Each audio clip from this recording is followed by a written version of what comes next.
Hey, look at that. We finished a book. That's right. We're done with it. And it's time to move on to greater and better things. Here on Cosmere Chronicles, the podcast where we follow two first-time readers, Justin Sheta, and chronicle their journey through Brandon Sanderson's Cosmere series. Today, we will be chronicling the short story, Hope of Elantris, along with wrapping up Elantris and taking a preview of Mistborn, the Final Empire. And now, let's throw it over to the host of Cosmere Chronicles. This is Joe! Thank you, Joe. Yep, and as he said, this is Cosmere Chronicles, the newest episode of Cosmere Chronicles, not to be confused with last week's episode. And I'm your host, Joe, and I'm joined once again by Justin and Sheta. How are you two doing yesterday? Good. Yesterday? Tired, busy. All right, exhausted. and the day before that? Tired, busy, exhausted. All right, and then how are you this morning? Pretty awake, pretty normal, pretty good. All right, and then right now. Right now, I got to do this stupid fucking thing with all these assholes, but otherwise I'm good. All right. Well, now I'm sad. I Well, see you no should be. reason for that. But as we know, today we don't have too much new material that we read. We're just going over the short story Hope of Elantris, and then we'll be wrapping up Elantris and looking forward to the Final Empire. Anyways, we'll just jump right into Hope of Elantris. So quickly before we break it down, how do you guys think of this little short story? It was interesting. Yeah. We've not seen, it's fun to see another part of the world. Yeah. It was, if I had to say there was one thing I thought was missing from the book, it was seeing that happen. That always did kind of bother me, that we just heard about that from afar, when that was such a huge change when the book is called Elantris. Yeah. Yeah. And it's something where, in the little, in the annotations afterwards, in the postscript, Brandon Sanderson did say that, the stuff in this short story, it's something that he always knew was happening and he wanted to put in the book. He just felt like it was just one too many point of views and parts of the story going on at the end, so he had to leave it out. But this was a way they was able to put it back in so people can read it. And I decided to read it right after we finished the book. That way you have the end of the book fresh in your mind. Mm-hmm. But anyways, we'll go into Hope of Elantris. So it begins, Raoden, he's king of, Erelon now. His capital is Elantris, so he's in his palace, and he's waiting for Serene for dinner when Ash floats in and tells him that she is going to be a little bit late. Raoden notes that they were supposed to eat an hour ago, and Ash responds that Serene said, "I'm pregnant and it's his fault, so he has to do what I want." So while he's waiting for Serene, Raoden asks Ash what he was doing the night Elantris returned, because he didn't see the Seon until Ash showed up to tell him that Serene was entailed. And then we jump over to just like a flashback, pretty much the story that Ash is telling him. So on the night of the attack, an Elantrian named Matisse is watching over the children. That is her job. She was a beggar before she became an Elantrian. After she came into the city, she was found by Dash and then was taken in by Karada, and she started watching over the children. She also grew close to Dash and has become his adopted daughter. And if anybody forgot who Dash was like Karada's right hand. So Matisse is trying to get the children to go to sleep. Two of them, Tail and Teor, are watching the adults outside practicing the Aeons. They don't want to go to sleep, but finally agree to when Matisse says that they can draw Aeons instead. Kind of like what they are in class. A girl named Raika cannot go to sleep because she needs her Seon to tell her a story to sleep. And since her Seon has gone mad, that is not possible anymore. Matisse talks to Idotris, who is another teenager Elantrian, and he's also tasked with watching the children. He's not a fan of it because he'd rather be trained as a soldier, but he's too young. And Matisse feels that something is wrong and goes outside to check with the adults. She meets up with Dash, and he is annoyed that Spirit is outside the city, spending his time with Serene. The two of them, they watch Galadin teaching the Aeons when Ash flies over to them. And since Karada is at the library and Galadin is teaching the Aeons, Ash tells them about the shipment of weapons that Serene just sent into the city. Dash goes to collect the weapons. And Matisse has Ash come in to where the kids are and tell them a story. This helps all the kids fall asleep. Mareshi comes in and asks her where Dash is, and Matisse tells her that he is training soldiers with the new weapons. Marishi complains about how Galadin has just disappeared and wanders off himself. And then the screaming begins. Ash goes outside to check it. The adult in charge of the roost goes to check things out as well, so Matisse and Edatris are the only ones in charge. Matisse tells Edatris to wake up all the kids and have them put on their shoes. Matisse grabs 2 lanterns just to be ready, just in case. And then Ash comes back and tells Matisse that soldiers are attacking and searching the buildings. Matisse thinks about how it is her job to take care of the children and decides to lead them out. She tells Ash to tell her father what she is doing, and then she and Edatris lead the children out of the building. As they're running out of New Elantris, they're spotted by 3 Fjordell soldiers. She can see that they will kill even the children. Ash arrives and flies around the soldier's head, which distracts them. Then Dash jumps in and attacks the soldiers. Matisse tells the children to run, and Edatris leaves them away. And Matisse stays and watches Dash fight. 2 more soldiers join in, and they wind up defeating Dash and stabbing him in the chest with a sword. He tells Matisse to run. And then Ash also tells her to run, but she knows that the children are too slow and they will be found. She tells Ash to go to Edatris and have him put out his lantern, then to lead them to the library because Galadin and Karada will be there. It was so interesting to see this whole sequence finally after, I knew it'd be fucked up, but seeing it from the perspective of such young characters specifically made it even scarier than it was the first time, I felt. Yeah. Also nice to know where that mysterious cart of stuffed supplies that Sereni was sending ended up being. Wasn't mysterious, but we knew it was weapons, right? Yeah. It was interesting hearing the other side of that, because like I said before, this whole part felt like a hole in the middle of everything to me. Yeah, definitely a deleted scene. And then after Ash leaves, Matisse draws the Aeon Ash, and then she adds the chasm line, which causes a bright light that blinds soldiers for a moment. Matisse runs off while keeping her own lantern on. She runs a different direction than the children, and the soldiers wind up following her because she has her lantern. And Matisse gets into Old Elantris when she gets surrounded by the soldiers. She uses the fact the soldiers aren't used to the sludge and drops to the ground, kicking a soldier. He slips backwards into his companion. Unfortunately, while doing this, Matisse sprains her ankle. She limps through the pain and winds up heading back to Dash. She stumbles to her knees, thinking that she had protected the children. That was enough.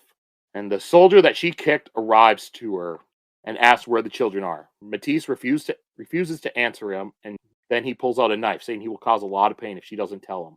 And then the ground begins to shake, and the big city begins to light up. Matisse feels warmth return, and her heart begins to beat. The soldier says that she healed, but he can just hurt her again.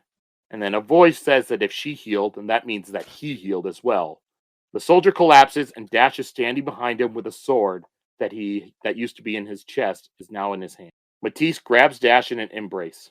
He asks where the children are, and she says that she took care of them. Everyone has a job, and she takes care of the children. And then it jumps back to the present. Raoden asked what happened to the children, and Ash says that, he had led them to the library, but Galadin and Karada were already gone. Ash stayed with the children to keep them calm. And Raoden notes that he had given Dash 2 Seons who Elantrian masters had died. Dash had given one to Matisse, and it was called Aio, which means bravery. And that's pretty much the end. There was also just one sentence where Sereni walked into the room and she was pregnant. Yeah, that's the most shocking part to see. Ooh, they wasted no time. Of all the characters, I don't know if they said it before, but I did not expect Dash to survive. Oh, I know. I thought he died, so I'm happy to hear that he survived. I thought for sure he was gone. And I never really thought... I was always wondering when they had those pile of Atlantrian bodies, how many of those were the kids. It's nice to know it was none. Yeah, gosh. I thought that they all were killed. Yeah. Like the younglings. The only thing I think of is, some of them were probably Hoid children from before. Well, yeah. But I mean those specific kids Karada was protecting. And when you were talking about you thought Dash died, I think the only Elantrian that actually died was Karada. Well, yeah, named ones. I'm sure a number of unnamed ones probably didn't survive. Because the rest of them would have healed once that light came back. Mm-hmm. It never mentions if KR was able to regrow his arms and legs or reattach them, but... The limb thing's one I'm very curious about. Oh, yeah, that's true. How does that work? Well, for all I know, that question's been answered. People always come up with questions, and Brandon Sanderson typically comes up with an answer to them. So many questions are ones that, will never come up in a story. Yeah, it's always fun. I'm surprised none of our main characters has lost a limb, though. But Raoden did make Sereni's hair grow back, so I wonder if he could make a limb grow back. Yeah, with but the hair magic. grows naturally, Yeah, and our skin heals too, Yeah, but your arm doesn't heal. Arm is just skin. Yeah, is that all it is? And bones, I guess. Yep. Bones, muscle, nerves, I guess. Okay. Does Wolverine grow back his limbs? Yeah, because his bones can't be destroyed. Well, Deadpool grew back his legs. Yeah, in the Deadpool's movies. Got a insane healing factor. I don't think that translates to this book, though. Okay. Just wondering. Well, I don't know. Good. All right. Yep, so that is the end of Hope of Elantris. Now I'm going to, as I said last week, did not have to read the Ars Arcanum at the back of the book because there's a couple things in there I wanted to skip. So I'll just read it for them now. So in the back of all of his books, there's always an Ars Arcanum, and it always explains the magic of everything. So I'll go into this. So, on Aondor. In discussing Aondor, the natural question to ask is one of origination. The Aeons themselves are the foundation of both language and magic in Erelon and its surrounding region. Curiously, they are quite distinct from the language of Aeonic, such that the otherwise phonetic writing system highlights them, being written smaller and more cramped than the majestic logographic characters. If I can wax prosaic, it is almost as if the common letters are subjects submitting before their gods. Curiously, the Aeons produce sounds otherwise unused in the general language of the area. If one were to strip the Aeons from the language, it's possible, as all concepts and ideas conveyed by the Aeons can also be written in the more rational common script, one is left with a language family that is far more similar to Duladin than one might think otherwise. When one adds to the fact that the Aeons incorporate things like the landscape of Erelon into their depictions, an important question begins to emerge. Could the Aeons predate the arrival of the Aeonic people to the area? Those immigrants must have been taught about the Aeons, learned their meanings, and incorporated them into an already extant language. But who, then, created them? And did they create them to describe the landscape, or did the landscape somehow dictate the shape of the Aeons? I have no answer, but perhaps you can see what it is about this form of investiture that drives my curiosity. Beneath, find a list of concepts unique to Aondor. I intend someday to understand how all these are related, and why are they so distinctive to this magic. Precision. For an Aeon to work, it must be drawn with absolute precision.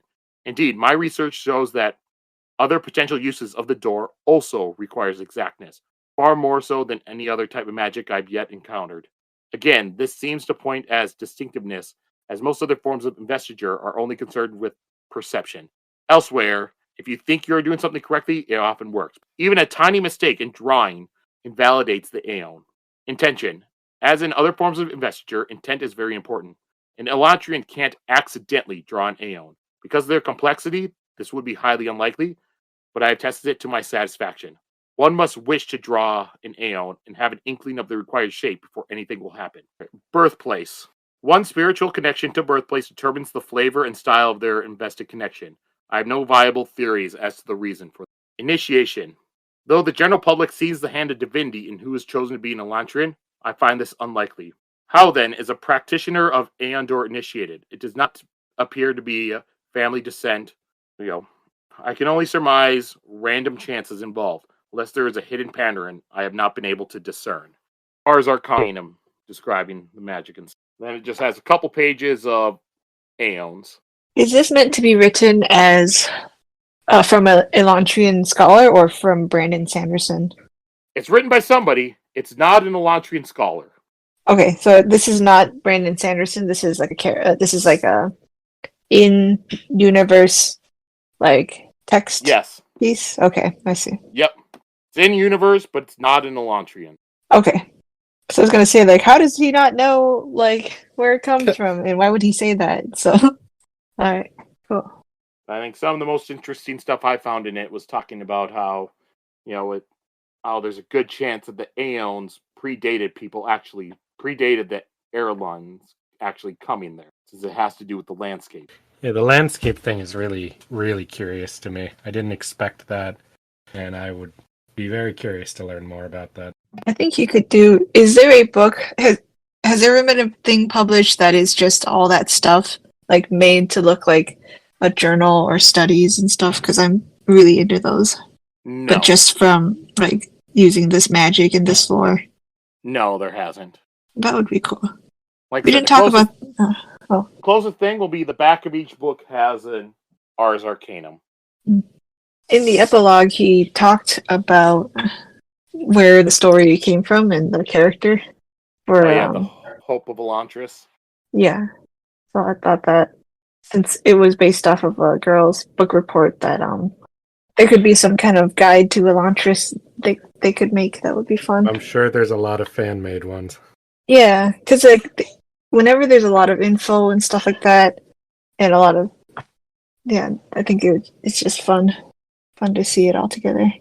Yep, and for anybody who didn't read Hope of Elantris or missed the postscript, pretty much the backstory of it is Brandon was dating Emily for they had only been dating for a couple months at that point. She eventually marries him, but she was like a junior high teacher or something like that, and one of her students, not knowing that their teacher was dating Brandon Sanderson, wound up writing a book report on Elantris.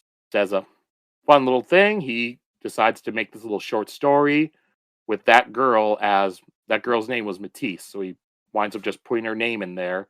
Then he had his future wife just give it to her as like a little short story. Fun thing, and if that was me, if like all of a sudden I'm in school and I just turn a book report for like a Stephen King book, and then suddenly I just get a short story from Stephen King featuring me, that would be crazy. Yeah. Why didn't my teachers say cool people like that? Maybe they did, and you just wrote the wrong book reports. Yeah, I remember doing a similar book report, but I did it on The Hobbit, so. Well, that wasn't going to happen. You're a little late for that one. Yeah. You also live in America. Maybe if you lived in England, there would be a better chance that they would know, Tolkien's kids. All right, so I guess now we'll move on to the wrap up of Elantris. First up, so I'm just gonna ask a few, go through some questions, see some sort of answers and stuff that you two want to give. Yes, First will just be First will just be your overall thoughts of the book, how you enjoyed it, how you liked it, your overall thoughts. Well, I enjoyed it. I didn't. I was just going to say, to make it easy, we'll start with Justin, then we'll go Sheta. Oh, well, I guess I picked right. Yeah, I enjoyed it overall. When I started it, I mean, when you start a book that you know nothing about, I just usually automatically expect to think it's going to be boring or stupid because I don't know anything yet. But the more I read in, the more I was interested in the characters. I thought the world building was really interesting. I was really fascinated by the idea of the city and the curse afflicting it. I really did not expect the like undead people aspect. I was really drawn to that. And the overall religious arc of the whole book I found incredibly fascinating, as I think I've said many, many times.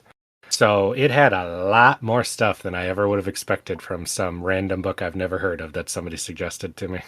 I really liked it too. I'm really happy to have this world in my brain, I guess, going forward in my life.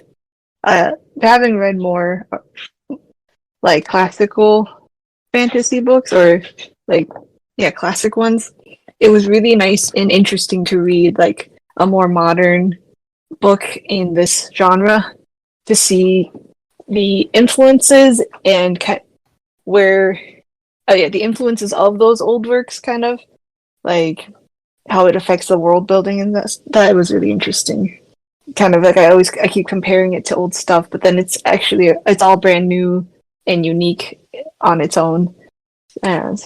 And it was really inspiring to see someone be very creative with all that stuff, especially the magic and the hard magic was fun to learn about. So yeah, I'm really glad it actually has created a new world in my brain section about a new thing. It's just nice. Yeah. Mm-hmm. As for me, so this wasn't the first Sanderson thing I read. First thing I read, my friend had suggested it, and I started with Stormlight Archives. After I finished that, I wanted to go into more Sanderson stuff. Well, I guess technically I had read his Wheel of Time books, but the pure Sanderson started with Stormlight. And when I wanted to dive into other stuff, then I went next to Elantris. I really liked it. I felt the setting of the story was very unique, with like pretty much a dead, foreign, godlike city. Mm-hmm. The struggles of everybody, seeing Raoden go through everything, trying to fix everything up inside the city was really fun to read. And Serene trying to do her political maneuverings and her back and forth with Wraithen was also pretty fun. And then finally seeing the, Serene stuff intertwining with Raoden's storyline was, for the first half, they're almost, they're just opposites. They don't interact at all. And yeah, the ending, the action got really fun, really good. And the overall romance of the story I thought was nice as well. I enjoy, romance in, fantasy and everything. I've read plenty of romance manga, watched romance anime. They're usually fun to watch. But one thing is, in fantasy books, sci-fi books, I found that a lot of times the romance is done pretty poorly. Either it's non-existent, it's just kind of slapped in there, like, yep, these people fall in love, or it's just very cringe, like Ready Player One. That was bad. You don't like the romance in there? Ready Player One, oh God, that has got to be one of the most cringy romances I've read. Hey, it's also one of the most realistic ones at the same time because of how horrible, awkward, and not good it is. Ugh. But yeah, the Raoden Serene storyline, that I felt was really good, really captivated me the entire. And so now, we got to be fair. We've talked about, our overall thoughts, how much we liked it, but also, what do you have of the book? Is there anything you just, that you didn't like, or anything that you would kind of change with it?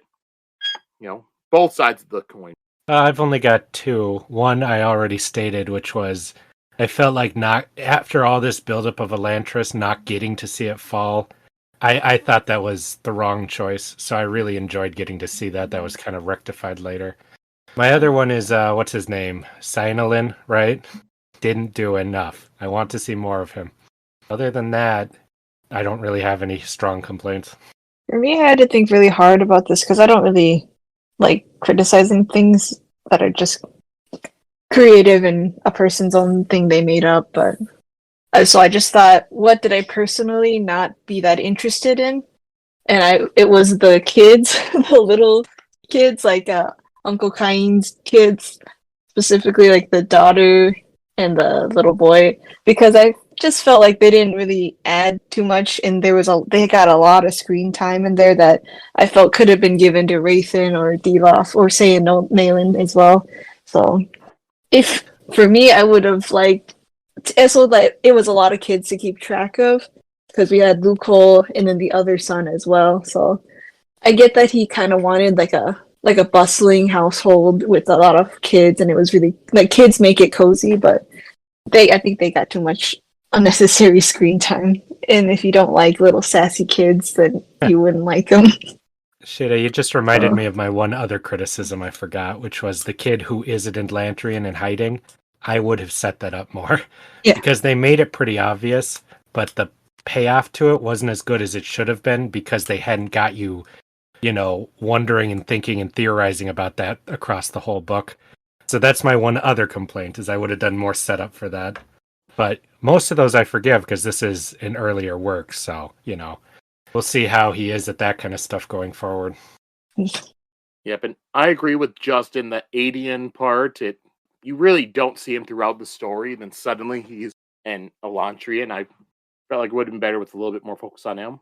With the other two kids, I'll go into it later, but there is a reason why they have so much screen time in the book. But for me, there are a couple things that, part of it, I did read his later stuff, so I know how his later stuff goes. So this one, a lot of people I've seen online and stuff, they talk about it. They're not a big fan of this book because they read his later stuff and they go to it. And this one is certainly a little bit, not as streamlined and, not as tightly written as his later stuff. So to them, it feels a little bit more slow and kind of a slog to go through. For me, I like it for the most part, but I do kind of notice it a little bit. The first half of the book, there are some parts I feel goes a little bit too slow, or some stuff that I just don't think goes anywhere. Like the whole plot with Sereni having all the nobles, give their fields to, the peasants to try to grow and stuff, see where that goes. That doesn't have anything come out of it. Well, except showing what And their morals are compared to the king's morals. That's what I'd say for that. yeah, but to me, it just gets brought up a couple too many times. And Yeah, also, I can once see again, I'm used to a lot of Brandon Sanderson's other work where everything comes back, and that one just didn't. Oh yeah. Another thing is, I talked about last week. I do not like the Wraithen having romantic feeling at all. Oh. To me, I felt like Go that ahead. was. I just feel like that did not really need to happen for the story to go on.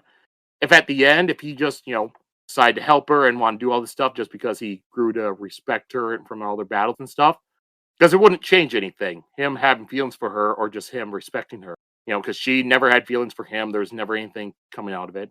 You do kind of get him giving into like human emotions and lust and that sort of stuff, but for me, it just didn't hit with me, and I would have rather he didn't say that he loved her in his mind, and he was just helping her because he had a great amount of respect for her.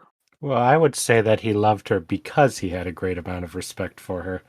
It may just be because Sheta was saying it for the entire goddamn book, but I felt like I was seeing that for most of it too.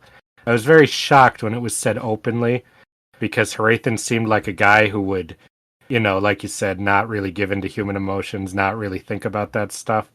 So to me, I felt like them explicitly saying that was a pretty big character change and growth moment for him, even if it did come off very, very sudden. And I personally would have worded it a little differently, but yeah. So I can't. Yeah, I hear what you're saying. I don't think you're wrong in your opinion there, but I can't agree with it. I would have liked, if that was going to be a thing, to have a little bit more stuff. Like, I think in the show, it would have had them, like, dance at a ball, like, because they were forced to or something. No. Things that would be why, he does come off a little bit, like, creepy because he just kind of, like, liked her like that quietly without much. Like, if he liked her, I think it was a little extra for him to, like, love her. Because they didn't actually spend that much time together, So if I were going to do it, I'd have him worded at the end that instead of saying that he loved her, just say something simple like, his one regret is he would have liked to get to know her better, or something like that. That would have said the same thing, Yeah. That's how I would have written it. If he would have lived, that he could grow to love her, or like maybe wanted to, but not just like I love her so much. No, I do. It's just a lot for even couples to get to that point. You know what I mean? So well, he's on his deathbed. That's my logic there. At least he didn't say it to her. Yeah. That would have been weird. Yeah, I know. That would be a really awkward thing for her. Like, no, he's been stabbed. No, don't die. I love you. What? and she's surrounded by monks trying to kill her. Cringy. All right. So now, all right. So just a question then. So, if you were, say you had been in a bookstore, you just need to buy a book to read on a flight or something like that, or like your mom or aunt or somebody just, oh, you like fantasy, just bought you this book and you just read it out of nowhere. How happy would you have been with the purchase or with the book? Well, I would have been pleasantly surprised. Yeah, same. Yeah. I mean, we've all had that happen where we wind up with a book like that. I would not have had any complaints about this one, and I probably would have thought, what else does this guy write, and gone and looked it up, because I wouldn't have known it was a whole thing. Mm-hmm. All right, now we'll rate the book on a scale of 1 to 11, with 1 being just terrible, 10 being excellent, and 11 when you just need to go that little bit extra more. How would you rate the book? That's a pretty heavy scale. Yeah, I know. I feel compared bad. To the greatest book I've ever written and read, and the worst book I've ever read. 7.5. That's where I'd put it. A solid 8 for me. Yeah. All right. Yeah. I mean, that's both of those. But I've read some really bad books, so yeah, some real bad books and some real great books. So You've probably Yeah, read more bad books than I have, Sheta. I do. I pick up a lot of random books, so yes. For me, I'd probably give it same as Justin, either a 7 or 7.5. Granted, I also know what the later Brand Sanders's books are like, so I'm also trying to Mm-hmm. keep it on a scale for my Yeah, later no, I'm stuff. sure that changes things a lot. I have a lot of things I love, and then when I see the next version, I'm like, oh, that? No, this is where it's at. I always love when I'm watching something and it's like a series or something. They're like, all right, we need to rate this first thing in this thing. What should you rate it? We'll rate it a 9. Well, now everything after that in the series, that's you just set your scale. Yeah, no, I wouldn't do that. I've seen that happen to people. It's like, yeah, I give it a 9. Then later it's like, oh fuck, 9.4. All right, and then so who are your favorite characters in the book? Well, everyone knows my Who do you favorite just character. enjoy reading most? Everyone knows my favorite character. It is Hrathen. Every time he's on screen, I'm more interested. So though I was always sad that his chapters were so short, that's not a complaint because, I don't think most of those chapters had a lot more to say. But for sure, my favorite, with the secondary favorite probably being, well, Dilaf I was always interested in too. That made those chapters extra good for me. My favorite had been Dilaf for most of the book, but overall, probably Racing. For me, I would probably have Sereni as my favorite. I enjoyed the political stuff she was working with. I found her funny most of the time. I just really enjoyed her character. And then, my other favorite would be Raoden. Because as I've said last week and before, I always like the more heroic characters. I'm always just a sucker for that. My favorite Star Wars character is Luke Skywalker. My favorite DC comic character is Superman. So that sort of stuff. And what you were talking about earlier, that did remind me of one other criticism I did have for the book, and that was the 3-character chapter structure.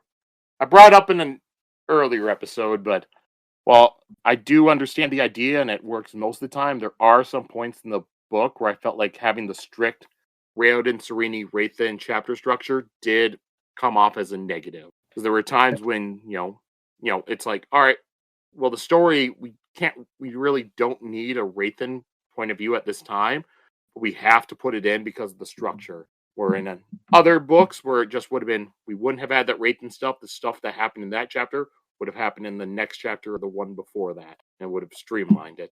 There were definitely some parts where it made it a little more difficult to write what he was trying to write, but I loved the 3-character alternating structure. I liked the orderly nature of it, and I thought it was so cool at the end when it just fell to shambles completely. It made it feel so chaotic at the end. Yeah, I think it's something where if he wrote it now, it would come off a little bit. It would definitely be better. Part of it is with the earlier book and with that very strict structure, most of the time it worked. At sometimes it came off awkward. I thought it was a fun gimmick for a bit. But yeah, I agree. Got confusing at some parts. All right, and then, do either of you have a least favorite character in the story? Oh, I told you it was the girl. The little sassy daughter. What? I loved that character, I liked her a lot. I was sad she didn't do more.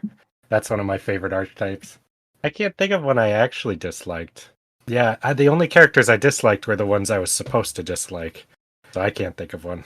Yeah, I'm trying to think of it too, because most of the time in stories, there's not really a character that I dislike or just outright hate, because I always understand the role in their story and stuff.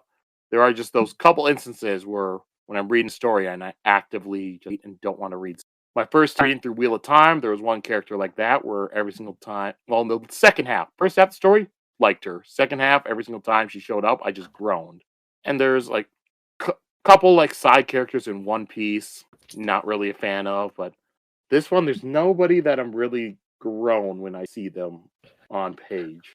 There's plenty of characters I hate in things. They're usually in projects with multiple writers, so some shit writer comes in, adds some garbage character to the lore. But yeah, in a story just one person, it's very rare I'll be like, I fucking hate that character. Usually I just enjoy hating them, like Telri. So in this book, there was no Felicity from Arrow. Hey, I like season 1 and 2 Felicity. After that, she's the worst character of all time. I really loved that character at the beginning. Yeah. I've said it before, but the worst thought I've ever had in my life was, man, this character should join the main cast. I will always regret thinking that. Oh, I God, made a yeah. huge mistake. Yeah. The beginning of season 2 Arrow, where she's parachuting down to the island with Diggle. It's like, oh, hey, she's parachuting. This is fun. I like this. Mm-hmm. By the end of the season, when she kisses Oliver, no, stop. Please stop this. We gotta start a whole separate podcast. When she showed up, I was like, she's just like me. And then by the end, I'm like, no, I don't want to see this. Someone else thought that, and they took it over. Yeah. Oh, You didn't even get to like the worst part of Felicity. It gets worse. Season 5 got slightly better, but season 6 and 7 was terrible. Oh. I'm trying to think, and I think I hate Felicity more than I hated Chloe from Smallville. Oh yeah, yeah, Chloe, for sure. Felicity is a black hole. Yeah, narrative black hole. Chloe never steals the show from Clark. Chloe seems great by comparison. I feel nostalgia towards her now. That makes me worried. Oh God, who's the next Felicity gonna be? It's gonna be somebody worse. It'll happen. I'm grateful to have seen Felicity just so I can not hate Chloe as much. I watched Smallville second. Yeah. Oh God, yeah. I guess I just got to be wary whenever an original blonde character enters the scene, or a blonde girl character in a superhero show. Be like, no, get him out of the show now. Yes, I know some pedantic asshole will say Felicity Smoke is not an original character, but she basically is. All right, back to Elantris. What are your like top moments, your favorite moments from the book? Dilaf burning the Elantrian is definitely one of them. Jeez. And when everyone thinks everything's just fine, and then the city starts on fire, and there's horrible monster people slaughtering and genociding the entire place. Jeez, those two parts really stuck out to me because everything's going just fine, and then all of a sudden, everything's all fucked up because of crazy religious people. Wow. So the worst parts. Yes, exactly. My favorite moment is when Raiden reveals himself as the prince back from the dead. I also like when Serene learns of her bungles during her widow's trial as she walks through New Elantris. I guess mine are pretty much almost the same as Sheta's. I liked, nice. Him showing Serene through the city and her seeing how they're using all the stuff she had given them and managed to turn it all around. I liked, not his full reveal, the half reveal he did to Serene, where he's just like, oh yeah, I'm glad they found someone to, watch them after I left. And she's like, what, after you left? What are you talking about? That I just found was a pretty fun little... That's true. It was really exciting because you're like, that's the first he's ever done that. And then my other top moment would have been where Dilaf tries to stab Rathan, but it doesn't work because he's wearing actual armor. And Rathan just tells him, nothing I do is for show, and just punches him. That is a good moment too. I do have to add in my other favorite moment that's actually character related is definitely just Rathan's no, fuck this moment, and then turning on that. And then, of course, his stumbles out of the alley half dead and chokes Dilaf to death. And then, was there a least favorite moment in the book? Karada getting her head cut off. I was so sad. I think it was good for the story and the narrative, well written, all good, but it just made me so sad because it was so unfair and so blunt and brutal. Sad. So I'm not against it, but that was the part that I felt the most unhappiness while reading. But that was the point. I don't know if I should say mine because I don't really know if I 100% stand by it, and it might be a criticism a little bit too, but I don't know if I really like Dilaf being revealed to be this big deal character. I kind of liked him better as my little worm character. Now that he's all confident and powerful, it took away from the character that I grew to love and enjoy. So when he reveals to be like this buff, beefed up super monk and stuff, I was kind of like, oh. Also, I would have liked it if he just called them. I didn't want him to actually be one. I thought it was kind of silly. So I was disappointed. That makes sense for the types of characters you like. Yeah. And for me, it's what I said earlier. My least favorite moment was Rathan saying that he was in love with Serene. I just don't like that. All right, and since we went over like our, we'll do that. All right, and I guess we can probably guess Justin's, but what death impacted you the most? Well, Hrathens, I was so sad. I was really rooting for the guy. I never thought he was going to make it through the book from the first chapter. But goddamn was I rooting for him at the end. So I was legit actually very sad. Yeah, same. Rathens. I did not, unlike Justin, I didn't want him to die, so I just didn't expect him to die. And especially after he confesses his love. It was too much. Well, But I also was very surprised by Eondel's death, kind of off screen in Raven's chapter. Like, that was very sad. After he kills Telri, he just falls over and dies. I thought he was a big character. To have him die like that was shocking. For me, it'd be Karada. Just so sad with her. Like, she lasted 5 more seconds than she would have lived. 5 more seconds and she would have gotten all the power. She could have reunited with her husband and her child. That's true. She had the most to live for, and she didn't. And one other thing I'm going to go into, it's not really one that impacted me, but we just kind of brushed over it last week, so I figure we need to give it justice, is, Queen Eshen's death. Oh yeah, Since that one she, was really shocking. Yeah, she got stabbed when they did the fight. That's when all that the women kind of backed off, like, Jesus Christ, This is just like, it was just a quick sentence where it just says that, yep, and the former Queen Eshen, she got stabbed through the chest, and that's made all the other women lose the will to fight. And then it that kind of brushes over it, so we wound up brushing over it, so I just wanted to point it out a little bit more, and because, like, as you think about the character, she seems like a decent person.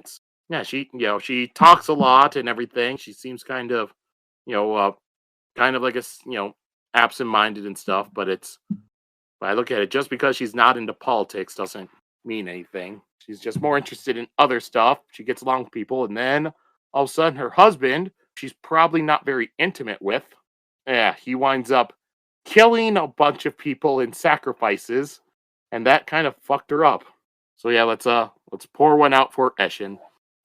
Yeah. All right. And then, you two, the thoughts and the romances in the book, since that was a big focus of it. I liked them. I was impressed with how they were done. I thought it was really interesting that the whole gimmick was to have these two betrothed people fall in love because they never got to before, really, to have them meet each other in a way where they weren't meeting each other, so that you could see that, they really would fall in love if they had just met naturally. I thought that was really interesting. Yeah. Unexpectedly, this was a very romantic book. In that way, what Justin said, with them kind of, well, just on Sereni's side, I guess, being parent trapped a little bit. Parent trap. I really like the romance. If you couldn't tell, I really loved the love triangle. Not really a love triangle, but you went full harem. Yeah. That was in there a bit. And I did like that a lot. This kind of low-key harem was fun. And then I have a special thing I like. I love it when characters who don't seem like they would be a love interest turn out to be secretly super romantic. So that's what happened with Raythan. Like, this kind of sexless, unromantic, like, business-only guy turns out to have, like, romantic thoughts and feelings. Like, I really like that. It's like, Peaky Blinders is one of my favorite shows because of that, too. You don't expect it. You think they're just non-sexual. So. Yeah, with me, I really like the Sereni Raoden romance. I felt it was really well done. And the fact where, they were betrothed, and I'm so used to reading stories whenever there's like a betrothal or something like that, they like never like each other or know each other and are just kind of forced into it. But this is one where it was kind of their idea. They started writing letters back to each other first, and then Sereni proposes the marriage, and then they were talking to each other via sound, so they kind of knew each other and they kind of liked each other. And then all the shit happens. She believes he's dead, meets him, and still, even when she thinks he's somebody else, they'll fall in love, and everything. That was really well done. And overall, Brandon Sanderson is just really good at writing romance. Pretty much all his books that I've read, the main romances that are in them, and even secondary ones, there's never really one where I'm just reading it and it's just like, I hate this. It's terrible. Stop. Almost all of them I think are really good. But Serenity and Raoden, I'd probably put it in top 3 of the romances. I won't say what the other 2 are, but I'll bring them up when we go. No, tell us Spoilers, now. Joe. Be horribly spoiled. Spoilers that there will be more romances. More romances in a book series. Yeah, I thought this was the only one. Like, I thought it would be, there's no romance in like Lord of the Rings and stuff. Like this kind of romance, Well, there is in the movies. They're kind of. So in the book, you have Arwen's just kind of there at the beginning. Then at the end, she just shows back up and marries Aragorn. She's not really a big character. But in Two Towers, you still have Éowyn, attempting to try and romance with Aragorn. But in the movies, yeah. But in the movies, he definitely threw. In the movies, the Arwen Aragorn stuff was built up a lot more, but the Éowyn and Aragorn stuff was still in the book. Yeah, I didn't expect him to be such a romantic, Brandon Sanderson. I mean, but when he talked about, most writers don't talk about their personal lives, so it was really weird to hear him say, "When I was dating Emily," he it spoke was just of her with such familiarity, really like I knew who he was talking about. Yeah, like so he seems very romantic in his personal life too, and that's a big part of his life. So he puts it in his work, like and interesting and indifferent. Yeah, with Emily, they work together quite a bit because Brandon Sanderson, his like company and stuff now is it's Dragonsteel is what his whole like publishing and like everything that goes along with it, and she's pretty much works at the top of it with him. I see. She's Brandon Sanderson's wife and businessman. That's cute. So like other people who've gone to Sanderson stuff, they'll see the name and they'll know the name like Emily Sanderson. All right. And then if you had to join one of the religions in the book, which one would you choose? Well, the mysteries. If you say just scary mysteries, you will be arrested.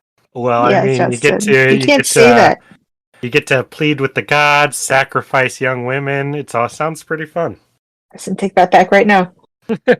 That's my answer. I'm standing by it. I would probably just choose the normal one that Serenity and Raoden follow, which seems like the nicest and less crazy one. Yeah, I do like the Dorethi having a very strict structure for going everything because it makes it real easy to do what you need to do.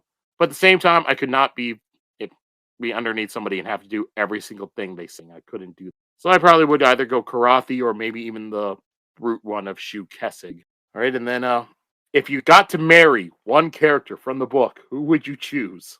Dear Lord. Sheta has a bigger pool of characters to choose from. Yeah, I've got very few. What's the girl shooting dates called? I'll marry her. Tarini? Yeah, I'll go with that one. Trina? If she's good enough for shooting, she's good enough for me. Wow. You think you're shooting? Just kidding. I didn't say that. You think you're shooting's level? I never said that. I wanted to say that it would be one of the creepy ones that I like, but if I would not want to date Dilaf or Rathan. They're too much. The only option is Raoden, of course. He's the most dateable, and he's king now. So you wouldn't go with like Lucal or Shuden or. No, not really. I like main character types, so Raoden. Plus, I like his personality and he's just so likable. Like I fell for him along with Serenity in her chapters. So he's just such a nice, good guy. So. Well, I'll have to go with Serenity. I'm glad Justin didn't choose her, so that way we don't have to fight. Too tall for me. Too tall. Too tall and too what's the word I want? Spunky, maybe. Bullheaded? Not too bullheaded, no. She likes to have playful fights too much, maybe. That's called flirting, Justin. Not the way she does it. She's a little petty, so good luck with it, Joe. Well, she's petty, but she's also rational and, doesn't hold on to it or anything. She's quite sassy. Yes, too sassy. But I'm pregnant and it's your fault, so you're gonna do what you're gonna hear that for all 9 months. Mm-hmm. All right, and then we'll just do both these at the same time. What characters would you like to see in future books? And overall, what would you like to see in future books? Well, I want to see Wern in a future book. That's the character I most want to see. And I want to see more about that religion and just how scary they are at their darkest depths. Other than that, I'm going to be honest and say I would love to see any of the protagonists again. Raoden, Sereni, any of them. It was a real treat to see him again in that short story. Mm-hmm. Yeah, same. It was so fun to see Raoden as king. So I would like to see Raoden be king. It would be fun to have someone talk about, oh yes, King Raoden over there. Just reference him. That would be really fun. I would like to see more Sayanalen maybe, and Wern as well. Oh, yeah, that's my number one, Sheta. Thanks for reminding me. Sayanalen? Yeah, for sure. I want to see more of him so bad. He's so built up, he's so charactery, but he only has a couple lines. Are there any questions that you have about the story that you would like to see answered? Just the ones that were left in the tagline. What's up with the other the other magic abilities from Shuden and the Fjordels. However you say that. And then of course Fjorden is the what? I was just gonna say Fjorden is the name of the country, the Fjorden Empire. The people are Fjordel. Okay. So the Fjordels. I was talking about the peoples, their magic, but yeah, the Fjorden Empire's magic. And also more about the gods and stuff, if because they were talking about way back when how the Fjordel Empire, where their religion came from. Some of that stuff, if any of that is real. But basically just basic questions. My biggest question is, what are the Saiyans? That was always your question. Where do they come from? Yeah. Yeah, because I did not expect that kind of... It's such a fun aspect to it. They're just part of the world. Everyone has one. So I really want to know that. And then, since the way we were doing the podcast, you had to have a hard stop every single time. Were there any points in the book while you were reading where it was hard to just stop for the podcast and you just wanted to keep going to see what happened? Not for me, because I really like a good cliffhanger. When I'm reading something and I get to a cliffhanger or watching something, I do often stop to try to carry it for a little bit. So most of the spots that you picked had pretty good cliffhangers or oh my god, what's gonna happen moments. So for me, it was not hard to stop. It felt natural. For me, it was probably when Sereni goes into Elantris for the first time, and Raoden goes, "That's my wife," and they're about to meet. I did not want to stop there. I really wanted them to meet, so that was hard. And then, since we're going to do an 8th grade book report, what would you say are the themes of the book? The themes of the book are definitely either striving for purpose and hope, or giving into despair is the obvious theme with the Atlantrians. And then, of course, following what you feel you're supposed to follow, which would be Wraithen following what his religion is telling him to, or following what you know is correct to follow, what you know is true. I think that's the basic overall theme of the story, is those two things. Yeah, similar. Hope, depression, living life versus not living, the power of believing in something, maybe faith. Faith is a big one, I think. I think you just tied both of those themes together with that, Sheta. Yeah. Mm-hmm. And following your own moral compass of what is right and wrong. All right. And one thing I wanted to tell you guys is that I went through when you did your characters of the week and everything, I went through and I totaled those all up to see who was the most popular character. For all our things. So I'll let you guess. Who do you think is number 1? I think I leaned it in Wraithen's favor. I think it would be Wraithen too. Number 1 was Raoden with 9. Raoden. Nice. Wow, wait, see? You're not keeping in me and Joe's. Yeah. Technically, it should be 10, but I put Kalu as a different one because Justin was very specific that it was not Raoden, but Kalu. I was not voting for Raoden when I said Kalu. Yep, so that's why it would be 10, but instead it's 9. And he still won. Number 2 is Rathan with 8. And then 3 was Sereni with 4. This is my guess. And then 4th was Dilaf with 3. That was all the same week. All 3 of us picked Dilaf. Well, yeah, I know what week that was. And then the rest was, we have a bunch of people all at 1. That'd be Eondel, Galadin, Iodin, Kalu, Karada, Ulin, and Shuden. They all had 1. Who was the one before Shuden? I didn't hear. Cyan Ulin. Oh, yeah. Who the hell voted for Iodin one time? I think that was Sheta. I think she picked him like week 1 or 2. Oh, yeah, I did. Yep, so those were our most popular characters throughout the book. Right, well, at least the list makes sense, and it wasn't like Cyanlin at number 2 or something. Pretty much the main characters and then the rest. I guess next we'll just go into our fan castings for stuff, for the characters. Now this would be, if we cast them ourselves, we didn't have to worry about money, or with mine, I also had access to a time machine to get mine you could people. cast today if you wanted. All right, so you're gonna go through by character. Should we do character, or should we just have? I think each of us should just go and do it because I know Sheta cast more people than we did. I'd still rather do character. Who we... Yeah. The comparing. Also, it might be tedious. Yeah, just to listen to each list would be kind of boring, I think. Can we go through the list, and then if you guys didn't cast anybody, I could just say who I casted? Okay. Or Sheta can go through her list, and then we'll throw in ours. Sure. Sheta has the biggest list. Okay. I will also throw in pictures on our Discord. Okay. Are you ready? Yeah. Yeah. All right. So I have them divided into groups. First is Sereni and her group of nobles. For Sereni, I casted... Sheta? You gotta start with Raoden. He's the protagonist. Okay. Let's start with Raoden. I'd go through the main characters, then go through the side characters. Okay. All right. For Raoden, I have casted James McAvoy.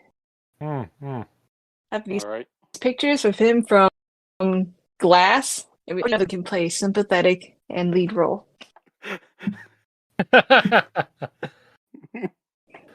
Oh my god. I'm sorry you guys can't see these hideous pictures. Alright, my casting is a lot more basic. I've got Chris Pine as Raoden because he can be charming, cool, and sympathetic. Alright, there you go. Glad. At least we got one Chris. We need a Chris. Yeah, well, that's my pick. Well, I have Grant Gustin, who, if they don't know, he played The Flash on the TV show The Flash. The recent CW one, not the one from the early 90s. I would take John Wesley Shipp, too. I love Grant Gustin. He's so sympathetic and good. He's such a good guy. I like it. All right. So, Sereni. All right. For Sereni, I have chosen Elizabeth Debicki. If you don't know her, she plays Princess Diana in The Queen, or in The Crown. And she also plays the High Priestess of the Sovereign Race from Guardians of the Galaxy. She's the gold lady. Oh, okay. Yeah. She's also the tallest actress in Hollywood. Damn, that's good. How tall is she? She is 6'3". Gwendolyn Christie, I think, is also 6'3". Yeah, but she's like just perfect. It's fun fact. Fans really wanted her to play Galadriel in the Rings of Power. But no. She dodged a bullet I there. also imagined... Oh, yeah, for sure. I also kept imagining Sereni played by Drew Barrymore from Ever After, specifically, and then Miranda Otto Eowyn from Return of the King. We can't give our 5 other side picks. That's cheating. Sorry. I won't say it anymore if you don't want to. I won't say it in case it's one of your guys's. Those are too obscure for me. You picked an Elizabeth. I picked another Elizabeth, but I went Elizabeth Olsen as my pick for her quirkiness, normalness, and understated prettiness. Really good one. Well, mine, I did try to stay with height, and I went with Nicole Kidman. She's 5'11". Yeah. That'd be a cool one. Right. On to Rathan. All right. Rathan, I have picked. Let's see. Oh, yeah. Cillian Murphy as my Rathan. He has a very good resting bitch face, and he also often plays characters of questionable or gray morals. Oh, most importantly for me, he can play a romantic role at the same time. At the same time as being a The only thing freaking is he's creep. only 5'9". Yeah. Creepy, but you don't mind. Oh, I'll say after you guys. What the hell are those Doctor Doom pictures you put in, Sheta? Those are Oh, hideous. right. I wanted to see him. That's him in his armor as Rathan. Oh gosh. I didn't know people wanted him to play my Doctor pick. Doom, but That's stupid casting. My pick for Rathan is somebody who, if you know me, you know I'll put into a movie role. It is Carl Urban. For his imposing size, his incredible amounts of charisma while he's not doing anything. And he looks good in armor, as in other movies you've seen. Yeah. Did you say Carl Urban? Of course. Okay, yeah. All right, and then for me, I went with James Marsters. Wait. Yeah. Marsters or Marston? I always mix them up. Marsters. Yeah. It just, his hair will not be a bleach blonde. Oh, okay. That'd be a pretty epic casting, good. honestly. I feel like he'd do a really good role as, just thinking and everything as Rathan. It was really funny because I was like, well, Cillian Murphy's only 5'9". So I was like, oh, I also thought of Henry Cavill and Hayden Christensen. But Henry Cavill's actually just 6'1", and Hayden Christensen is 6 feet. So all three of those actors would be shorter than Elizabeth Debicki. That's funny. I was this close to doing Henry Cavill as my lead until I thought I needed somebody a little scrappier. Yes, I thought that too. I thought if Henry Cavill played Rathan, Serini would never pick whoever played Raoden. No offense to James McAvoy. That's why I think Grant Gustin might be one of the best choices, because he's the skinniest of all of them, and anyone in Elantris is not going to be buff for very long. All right, I'd say next we should go on to, or I'll let Sheta go with what she wants to do. Galadin next, right? Oh yeah, Galadin. All right, for Galadin, I picked Jason Momoa. I always imagined Galadin as a surfer type, and let's see. I'll drop the pictures. That's very interesting casting to me. Yeah, and he's very loud and charismatic, so I thought he could be a good one. The only thing is, I don't know what he would look like without his iconic mane of hair, and if he would be willing to shave it off. So. Also, you're going to run to the issue of Sereni's clearly going to pick Galadin over Raoden. That's true. Wait, who's your Raoden again, Sheta? James McAvoy? Come on, I'm picking Jason Momoa over James McAvoy. Sorry. They didn't really get along though, so. Yeah. Well, for my pick, I wasn't sure on the race thing for some of the darker skinned characters, but since they're all make-upped up anyways, I went with Lance Reddick for my Galadin, because he's got a very calm, cool demeanor and is a very, very backup guy and looks terrific bald. However, he is dead, so I'll need a time machine as well. Oh, yeah. His voice would be great. Yeah, it was mostly the voice I was thinking about, yeah. That's nice. Just hearing him say Sule all the time. Sule. I kind of blame the... Oh, go ahead. Well, with mine, I went with another person who was on the show Lost, with Naveen Andrews. If people don't know, that was Saeed. I like that one, too. Yeah, I like that. Also very reliable, Saeed was. So. And he can convey an equal amount of kindness and depression at the same time, so... Once again, I don't know what he'd look like bald. Probably horrible. Am I the only one who picked a bald Galadin? I'm so sad. Yeah. I guess I'll do. I casted a King Eventio as Jude Law. Jude Law! Oh, that's some epic casting Yeah, for him, well, Sheta. he and Elizabeth Debicki actually look a lot alike, so they can play daughter and father a bit. He can play, yeah. And I didn't know that he played King Arthur in Guy Ritchie's King Arthur movie until I was looking at pictures, and I was like, oh, well, that seals the deal for me. So Seems like a bit of a bit Wait, role for King Jude Arthur Law. No, he wasn't King Arthur in that. Oh, what was he? Arthur's Was he, uncle. He's the current see. king. Because Charlie Hunnam was the King Arthur. Ah, okay. That makes sense. So scratch that. He was not King Arthur. I'm afraid I don't But have an he is. Eventio. I forgot to cast him. Right. Well, I had an Eventio, and I had John Terry, who, for people who don't know, that would be Christian Shepherd from Lost. Ah, I see. Yeah. Hmm. I like that one. I like when those actors get those roles. Like a cool one you like for a teeny role. I guess I'll say for my Uncle Cain, I have Tom Hardy. Tom Hardy. Yeah, because he's very charismatic, but he can be very intense and serious, which is I thought was the character. Now, Jude Law is 5 years older than Tom Hardy, but I reasoned that because Cain is young at heart and spent his time running around wild, he didn't stress as much as his brother and therefore aged more gracefully than his younger, more responsible brother. And yeah, for people not What's that? Yeah, did you don't people have to. not know that he was older? Like that was his right.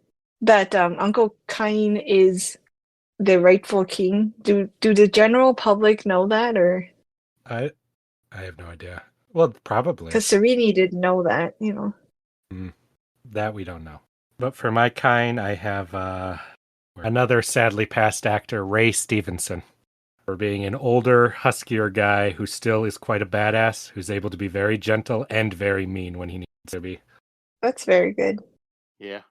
All right, with mine, I don't know if Sheta will know who it is, but I did get a picture for her just in case. Okay. But I went with professional wrestler Hacksaw Jim Duggan. That one came out of left field. I feel like he has the build, kind of, muscular, but still a little bit of, chubbiness over it. He just looks like he could kick your ass. He's also a guy that can come off as very nice, but also really mean when he gets upset.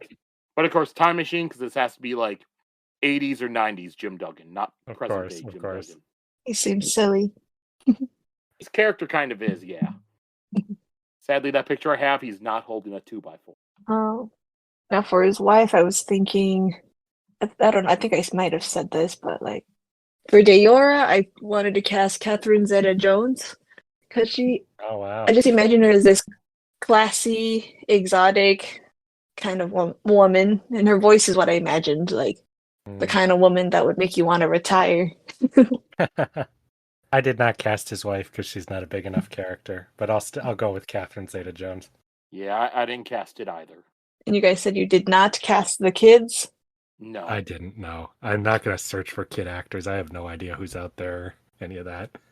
We'll cast Haley Joel Osment as all of them. I casted Mike from Stranger Things for the son, and then Will for the son with the powers. The cast two kids son. from Stranger Things. And then a young Drew Barrymore for that sassy little girl. So you're getting the time machine too, but more than anyone else has, huh? Yep. That one from Stranger Things, was he the one that was in the movie It? The one on the right was Finn Wolfrock or Wolfhard. I don't remember his name. Wolfrock. I don't know. Wolf something. Yeah, I haven't watched Stranger Things, but I know It. And I know he had picture glasses on. Mm-hmm. You're gonna cast Lucal? I picked Taron Egerton because he's charismatic and interesting enough, but also capable of playing a soft, naive person.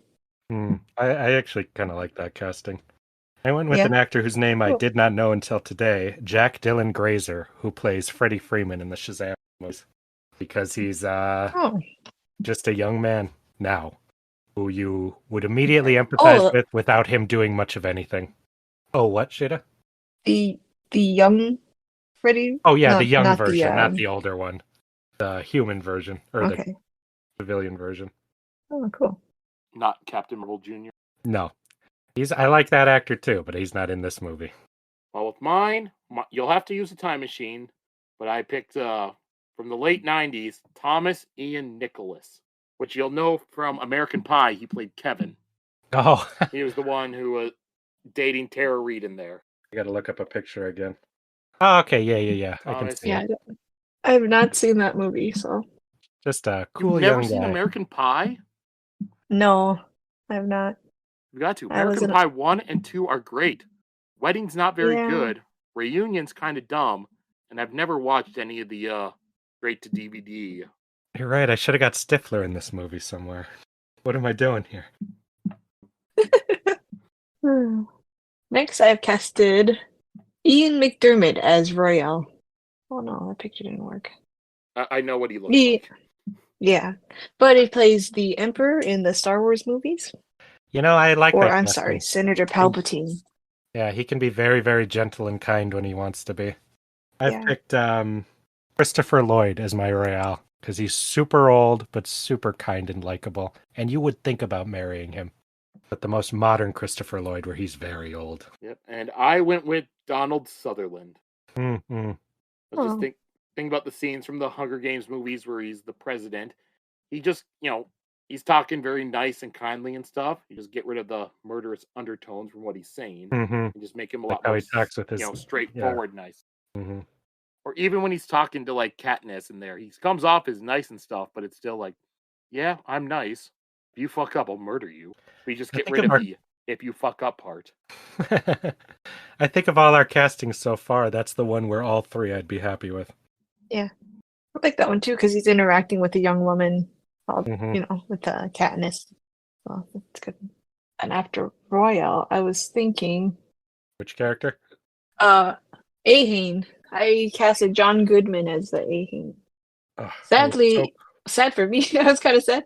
He has lost like 200 pounds, so he would have been perfect for the role of the big Ahane, but so time machine for that too. Classic, good old fashioned fat John Goodman. Yeah. For my Ahane, I wanted to go a little more unlikable, likable. I went with Stephen Tobolowsky, who, if you don't know, is this guy. Oh, okay. Who is one of the most unlikable chubby actors I know, even though he's quite good. I think most recently, Sheta, you saw him in Silicon Valley. He's in a lot of stuff. He was in Heroes for a few episodes. Mm-hmm. He's in all Memento. Over the place. Yeah. What would most people know him from? Everything. Just one of those actors who show up all the time. Maybe when he was the back from Memento when he thinks about the guy in the backstory who had like the memory problems and stuff. It was that guy. Just one of those guys who seems like they're a lot smarter than they actually are. And I went with Rob Reiner. That's a good one too. He's a larger guy. He can do the comedy stuff that Ahane does. So yeah, I felt like Rob Reiner would be nice. I think he's more of a director and not a straight up actor. He's only in like bit stuff or just in his own movies, like in Spinal Tap. You know him, right, Shita? You've seen him? No, I don't know. Oh, he's another all over the place. Probably one of those actors that when you see them, you've seen them before. Well, look up Rob Reiner's more of a director. Because Rob Reiner, he would direct like Spinal Tap, Princess Bride, When Harry Met Sally. Right. Oh, he was in Wolf of Wall Street. Oh yeah, he was. Yeah, if you look at a picture of him, Shita, you'll know him. Okay. He also was the one who was filled with precious goo in South Park, Shita. Maybe you'll know him best from there. All right. Let me see. All right. Yep, I've seen it before. Okay, that's good. That's good. I like the beard and the jolly smile. So, all right. Next, I've casted Taisa Farminga as Ahane's daughter Tarini. She's from American Horror Story, and she also plays the main girl in The Nun. Mhm. You haven't seen that. Yeah. I just thought her gentleness and specialness, and also that I think she was just the first kind of skinny young girl that I could think of. But she also seems kind of intelligent, so like she was interested in all of Sereni's like modern feminist kind of ideas, you know. I'm afraid I did not cast that character. What? Yeah, I didn't either. It's not big Aw. enough of a character. All right. Well, you guys probably casted Shuden. I casted Michael B. Jordan as my Shuden. Shit, I was so close to doing him. Yeah, because he has a lot of charisma and he's hot, and I think that if he walked in like this, like with no shirt on, all the women would just not even know what to do. For my I have a shooting, picture of him meditating. Oh, sorry. Mhm. Yeah, I've almost attracted there. For my shooting, I went with Anthony Mackie for similar reasons, except he's a little more charming and cute. Yeah. All right. Then with mine, we'll need to use a time machine. Go back to the mid 80s. Because mine is mid 80s Prince. Prince? Well, all the women would love Prince. Yeah, that's a funny one. Prince's hotness and sexuality comes from his music making. I just don't know And his how it gyrating, would be if he Sheta. walked in. His movements do it too. So that's what the what's that he does, his taekwondo. It's just him gyrating. Mhm. And you've got Purple Rain, the music in the background as he does it. Oh my god. I hate that. Stop. Prince was a sex symbol. Yeah, on stage. Like when he sings and dances, yeah, like it's all hypnotic, but if you just walked in, I'd be like, who is this short guy? No, that's fine. We're also Minnesotan, so we have a much more of a draw to Prince than others may. Alright. Ian Bell. Oh, I don't have a picture. Oh, for Ian Bell, I picked Ian Glenn, who plays Jorah Mormont in the Game of Thrones TV Typecasting series. the poor guy. That's good though. I like it. Yeah, but he's, very respectable and reliable. So yeah. Hey, I went with way too famous for the role, Jeremy Renner. Oh, I love it. Since he's a cool guy you'd trust, who's also, very competent seeming. And yeah. And unlike mine, I think he would be friends with the shoot-in casting more. Yeah, I thought about that. Who would you have as a buddy? Mhm. Oh, I don't know if mine would work. I did not think. Oh, God. Friends was... But like Justin's, mine is a little bit too famous for the role because I went with Sean Bean. Oh man, do I get to see Sean Bean and Prince hanging out? I didn't realize that. Because I feel like Sean Bean, he's a little bit older, but not super old, and still looks like he could kick your ass. Did you pick him because he would be killed? No. He's always killed in the thing. He doesn't die in everything. Thing. He didn't die in The Martian. Like in any fantasy things, he's just destined to be killed in an epic way. I actually cast him before I remembered that Ian Dell died. Oh, really? So I guess it's just serendipity. All right. For King Iadon, I casted John Noble, who plays King Denethor in the Lord of the Rings movies. But maybe he's typecasted as like a bad king. But I thought he could play a prickly old man, but he's so entertaining at it. And also, I'd like to point out he was not a king in Lord of the Rings. He was a steward. All right. Aragorn was king. Team Aragorn. Well, my Iadon is one Sheta you may or may not like. I went with Timothy Dalton for his not too oldness, but his ability to do really weird stuff when he has to. Mainly because I think when they bust in and he's naked killing a girl, he's going to be able to nail the role. Yeah, I totally saw that when you said him. Mm-hmm. If you haven't seen Penny Dreadful, yeah. I was thinking more of him in Doom Patrol, honestly. Oh yeah, he's got that weird mystery to him. So Exactly. Yep. that's The a good one, mystery. actually. He's got a secret, you know. Like, That was the first casting I did of the whole thing. mm. Like Yes, I only know his a older month stuff. ago. You got to see him in Oh, Penny you gotta watch Dreadful, Penny Joe. Dreadful. He's so I cool only in there. Yeah, I only know him from James Bond and Flash Gordon. Oh Yeah, yeah, those he's in are Flash quite Gordon. dated. He's so So good. that's good. No, we want modern Timothy Dalton for this role. All right, and my Iodine was Hugo Weaving, as I felt like he could just play the very annoyed, pissed off guy very well. Damn. He would be so scary. At that scene, yeah. Any excuse to put Hugo But Weaving I could in a not movie is see. good. I could not see him weeping though, like What? a loser. That's him. Myth in the Matrix, he gets real close to it when he's interrogating Morpheus. You know. What? Like, is he losing? No, when he's like losing his mind. You know. I could see it. Oh, okay. All right. This might be. I picked for Queen Ishen, Christina Hendricks. What the? So I Why? I thought that he might get or the king might get a trophy wife. You know, she's just her leading Serini through the castle with like giving her a tour. Yeah. So, Okay. When you say that part, I can see it. Yeah.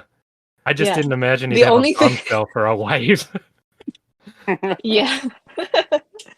But it was funny because when we were talking about how Queen Ishen got killed, I was like, she gets stabbed in the chest. If Christina Hendricks Yeah, gets she'd stabbed survive in the it. Yeah. chest, Well, Sheta, I went almost the exact opposite direction and casted Fiona Shaw as the queen, who, if you don't know, is Petunia from Harry Potter. Whoa. As just a homely, busybody woman that the king would pay no attention to. And I went with Jennifer Coolidge.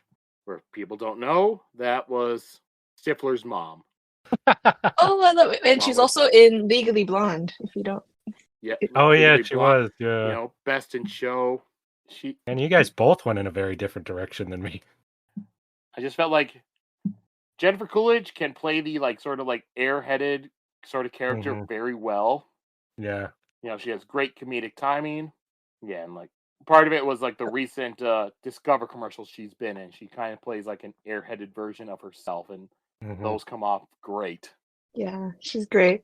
She also does a good job of being airheaded, but she is well-meaning and stuff. She just I could see her in Legally Blonde, siding with Serini and wanting to change.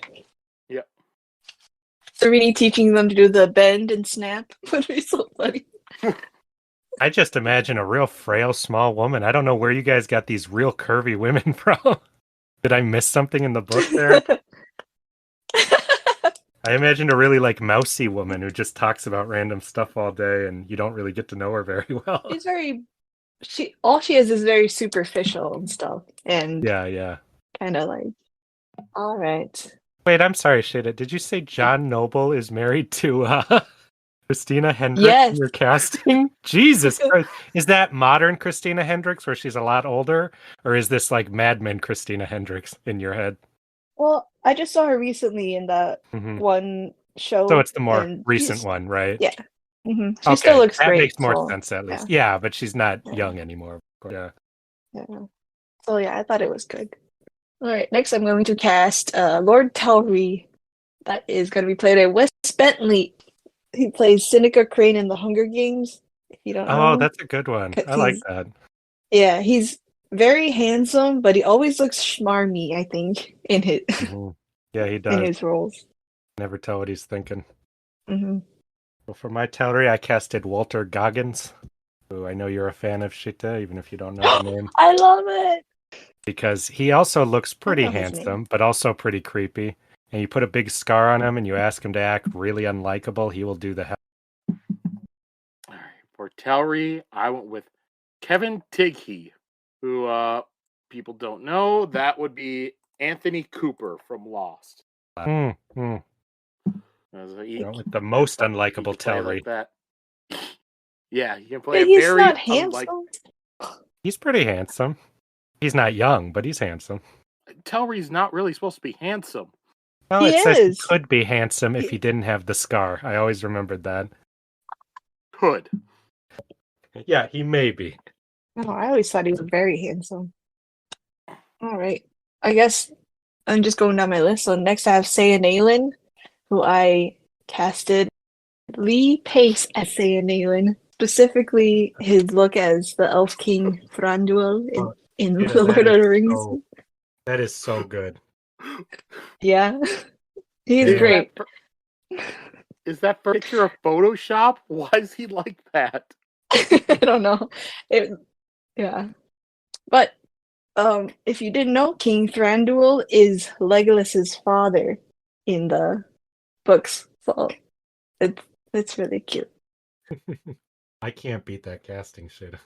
But I casted somebody way too famous for the role, Jared Leto, Oh. for being a That's good very too. beautiful, long-haired, pretty boy who also always looks like he thinks he knows more than he actually does and has more interesting about him than he actually has in every role. That is so. I like that one too. Yeah, I didn't cast this role. What? Sayanalin is. He's great. If I would, then maybe Fabio. Well, this person's definitely too famous for this role, but I casted as Omen Anthony Hopkins because he comes off very wise You're good. and a little, yeah. If you could get him for the role, that'd be sweet, Sheta. Yeah. All right, for my Omen, I have what is his name? Stephen Root, who I know you know is the guy who wants his eyes and Get Out, and he also voices Bill in King of the Hill. Because he's I was gonna say he was in Dodgeball. Yeah, he's in everything. He's a good actor, and he can do whatever performance you ask of him for a very small character. He can turn in one that will be memorable. Yeah, I did not cast Omen. Would you cast Fabio though? No. Fabio is Sayanalin? That would be cool. That's what he said. Shita, you didn't hear that? Oh, really? Yeah, that was his. I didn't, but maybe Fabio. Okay. But I felt like funny. Fabio's too good looking on the too handsome and not pretty enough. Mm. Yeah, that's true. The women have to be jealous of his looks too. All right. Now moving to the Elantris people. For Karada, I think I said this already, but I would cast Charlize Theron because she's tough and strong, but she has a loving heart at the same time. And we already know she looks good bald from Mad Max. But granted, it's Charlize Theron. She looks good in anything. So. Well, Shada, I couldn't get it out of my head, and I also cast Charlize Theron because I could not think of anyone else who could beat her. Well, I was able to think of someone else because I went with somebody who we've also seen bald and also looked kind of sickly, bald. And that was Natalie Portman. Yeah. Ooh. That's a good one too. Thought of her from V for Vendetta. All right. Also, I don't know if you guys casted Marishi, but I casted Stanley Tucci as Marishi. Because he always comes off as sassy. Huh? Who's Marishi again? Marishi is the shoemaker who's fancy. Oh. And okay, sure. Yeah. He's kind of I think he would really nail the role. No, I did not cast Marishi, but I'll accept Stanley Tucci if you can convince him to take such a teeny role. Well, I think he has a bigger role. We saw him in that Hope of Elantris, and I liked seeing him there again. He's kind of like the other person in New Elantris, you know? Mm-hmm. I did not cast him, but I will say I did cast one other person in Sereni's that you did not. Yeah. That was Eden, Baron Eden, earlier in the story, who was in their group, then he left. Oh, how did I forget to cast Eden? Yeah. Oh, man. With him, I cast Larry Thomas, who most people will know as the Soup Nazi. Oh, man, I'm really sad that I didn't think to cast him. Who would you cast? Oh, I couldn't do it off the top of my head. I feel bad because I don't know his name, but he's... Gilbert Godfrey is who I would do. So we need a time machine. Yes. I figured out mine. I'm going to cast Curtis Armstrong, I think is the name, who played, what was it, Booger in Revenge of the Nerds? And Sheta, you'll know him as Metatron from Supernatural. I think you got that far. He's very good at being whiny and annoying when he needs to. All right. Theoden, yeah. I casted Carl Urban for Theoden. Ah, yes. If I wanted a badass on my side, it would be Carl Urban. Either as Aylmer or Executioner, he's a very reliable and honorable man. My Theoden is Gerard Butler for being a little older, but also still super tough seeming and very reliable seeming. I did not cast Theoden. The only person I have left that I cast was Dilaf. You love Theoden, though. How can you not cast him? He's not a huge character. Yeah, but oh, I guess I'm thinking of someone else, but yeah. All right. Hoyd, Andy Serkis. I don't know anything about the character, but I will approve.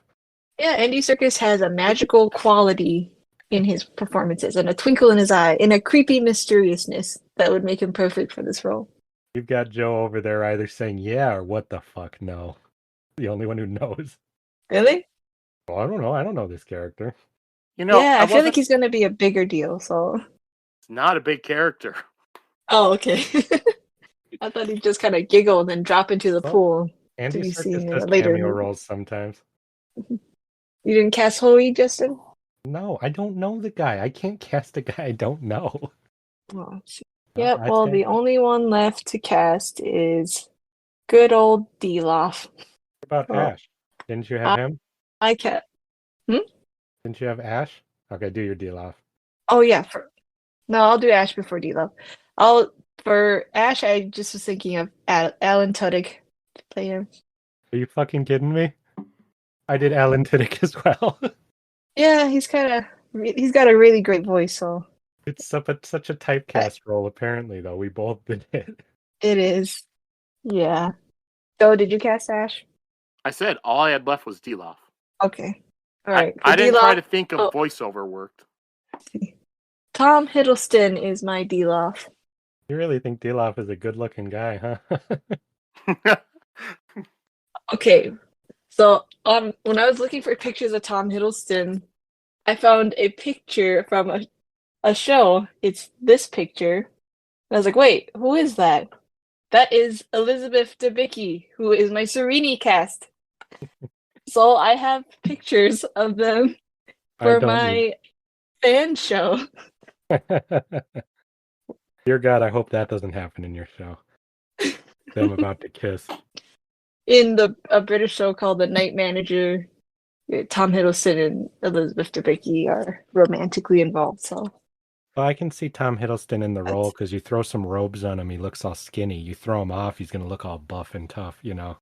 Yeah, for me, I said he can play quiet, subservient, but has all these secret motives. And then he can also be like spitting and angry and all like passionate and stuff like that. So I think he does slimy, but make it hot better than anyone in the business. All right, for my Dilaf, this is probably my strangest casting choice, but I stand by it.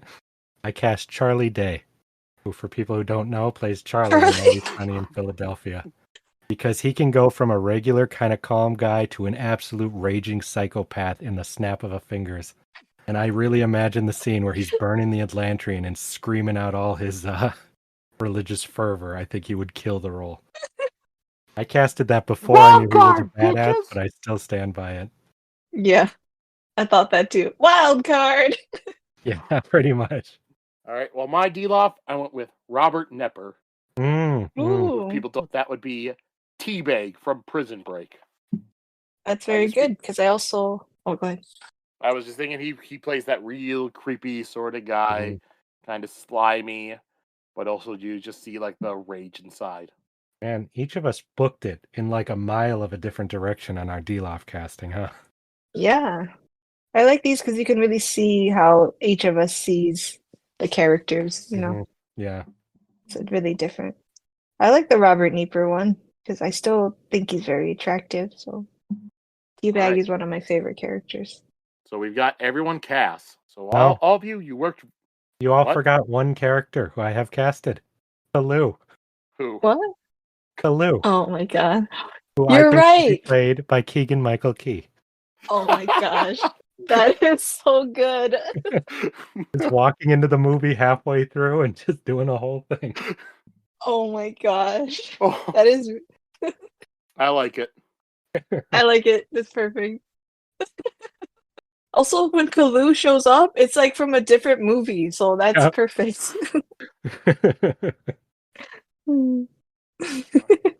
But that is now everybody's casting, right?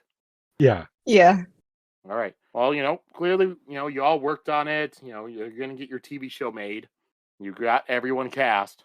But now you get one problem. Something you were not warned about earlier because you wouldn't be warned. Now you get some studio meddling. Oh God, no. We have 3 scenarios. So, Sheta, I think, spent the most work on it. So, Sheta, tell me, number 1, 2, or 3. That's your scenario. 2? 2? All right.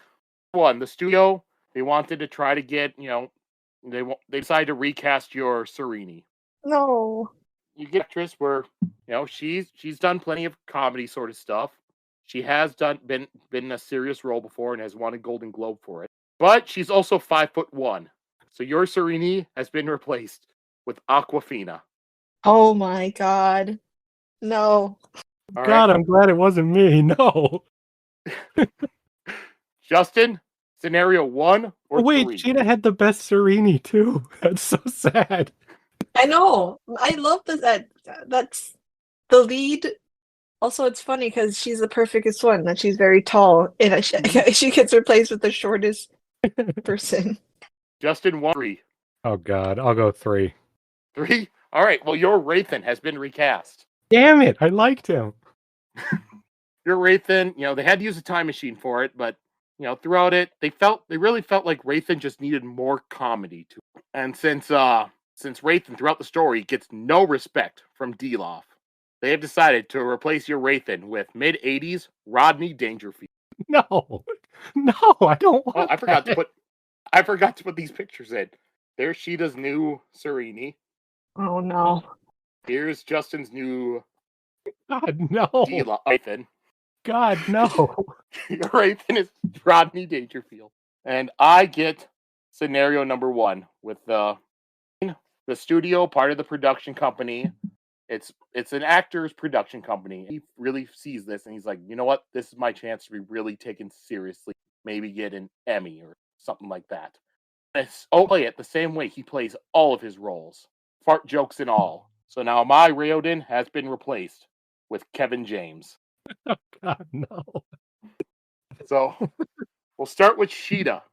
With all your casting, because I would say all castings, these are clear detriments to the show. So Sheta, will your show with the rest picture? casting, do you think the rest of your cast for your show can overcome the fact that Aquafina now plays Sereni? No. The movie is tanked. It's done. Cancelled. What if she gets a musical number in the middle? Oh, please no. For me, to be honest, I feel like out of these 3, Aquafina's the one that's probably the least detrimental. And she has done some serious acting before and has done well with it. She's horrible. She's horrible. She's fine. You know I don't what? dislike her, but that's gonna ruin the whole movie.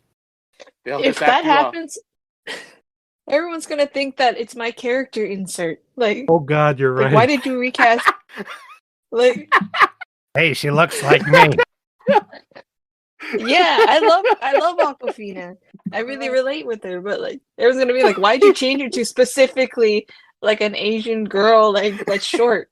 Like, I just want to get with Raoden and Wraithen. Like, oh gosh. I would say, I think from the way that you guys wound up picking the numbers, you picked the perfect ones. So Justin, can your casting for everybody else help overcome the fact that your Wraithen is now Rodney Dangerfield? You're telling me we've got Chris Pine, Elizabeth Olsen, and Rodney Dangerfield as our 3 main characters? I think That's they could do random. it. I think they could do it. I think it would be a very strange flavor to the movie. Oh, and Charlie Day acting off of Rodney Dangerfield. That might have ruined. How are you gonna have Charlie Day doing his thing while Rodney Dangerfield is doing his thing? It's gonna be horrible. You have changed the entire tone of the movie. It's now like a joke. Okay, at least for my movie, I will say Raythan will have less scenes than the other two, so I think we can pull it off. If I'm in charge, we're going to be cutting and snipping every Raythan scene down to the bare bones possible. I just feel like Raythan's probably I have to give myself credit for coming up with the Rodney Dangerfield idea. God. Solely from the no respect line. That's all. Yeah. All right, Joe, what about you? Kevin James starring as Raoden, the emaciated Elantrian. It fails. That's it. It fails. Kevin James, like I said, he's still going to do all Spart jokes. He's going to play the only character he ever plays in anything. Again, changing the entire tone of the movie into a different movie. But imagine when the movie starts, you show this establishing shot of Elantris, the castle. Zoom into the room, you see the back of a man's head getting ready, and he turns and he's a leopard out Kevin James. Like, my skin. Oh no, my skin. Bart. Oh. Oh gosh. It's going to be like going into Shayor's place. Like, oh, look at all these like people. Kill them. Oh no, Bart, while he's trying to run. He just keeps. And then your Galadin and Serene were who again? Galadin was Naveen Andrews. Oh god. And Serene was Nicole Kidman. Oh, that's going to be the funniest part. Nicole Kidman and Kevin James. And then Nicole Kidman falls in love with him even though he's all scarred and hideous. Yeah, but it's like the television shows. You always have the fight, the fat guys, hot woman. With the bombshell wife. Yeah. Like same way with TV. It's like every Adam Sandler movie. Mm-hmm. I think Naveen Andrews would have a really good straight man to Kevin James. So I imagine he'd just keep putting his head in his hand, like, "Oh, Thule, what the fuck are you doing?" You'll have that "I'll kill you in your sleep" look. Yep. Joe, you've ruined the movies. All three of the movies. No, this was studio. That had nothing to do with me. These were the studios. Felt like they needed to reach out to and get a wider audience with these choices. They needed more comedy, which is why all three of them are comedians. I mean, Serene's pretty funny, so I think Awkwafina. Like, to me, I feel like Awkwafina is the least detrimental. If they would have to rewrite the stuff with her always being tall compared to others. Besides that, she could probably pull it off.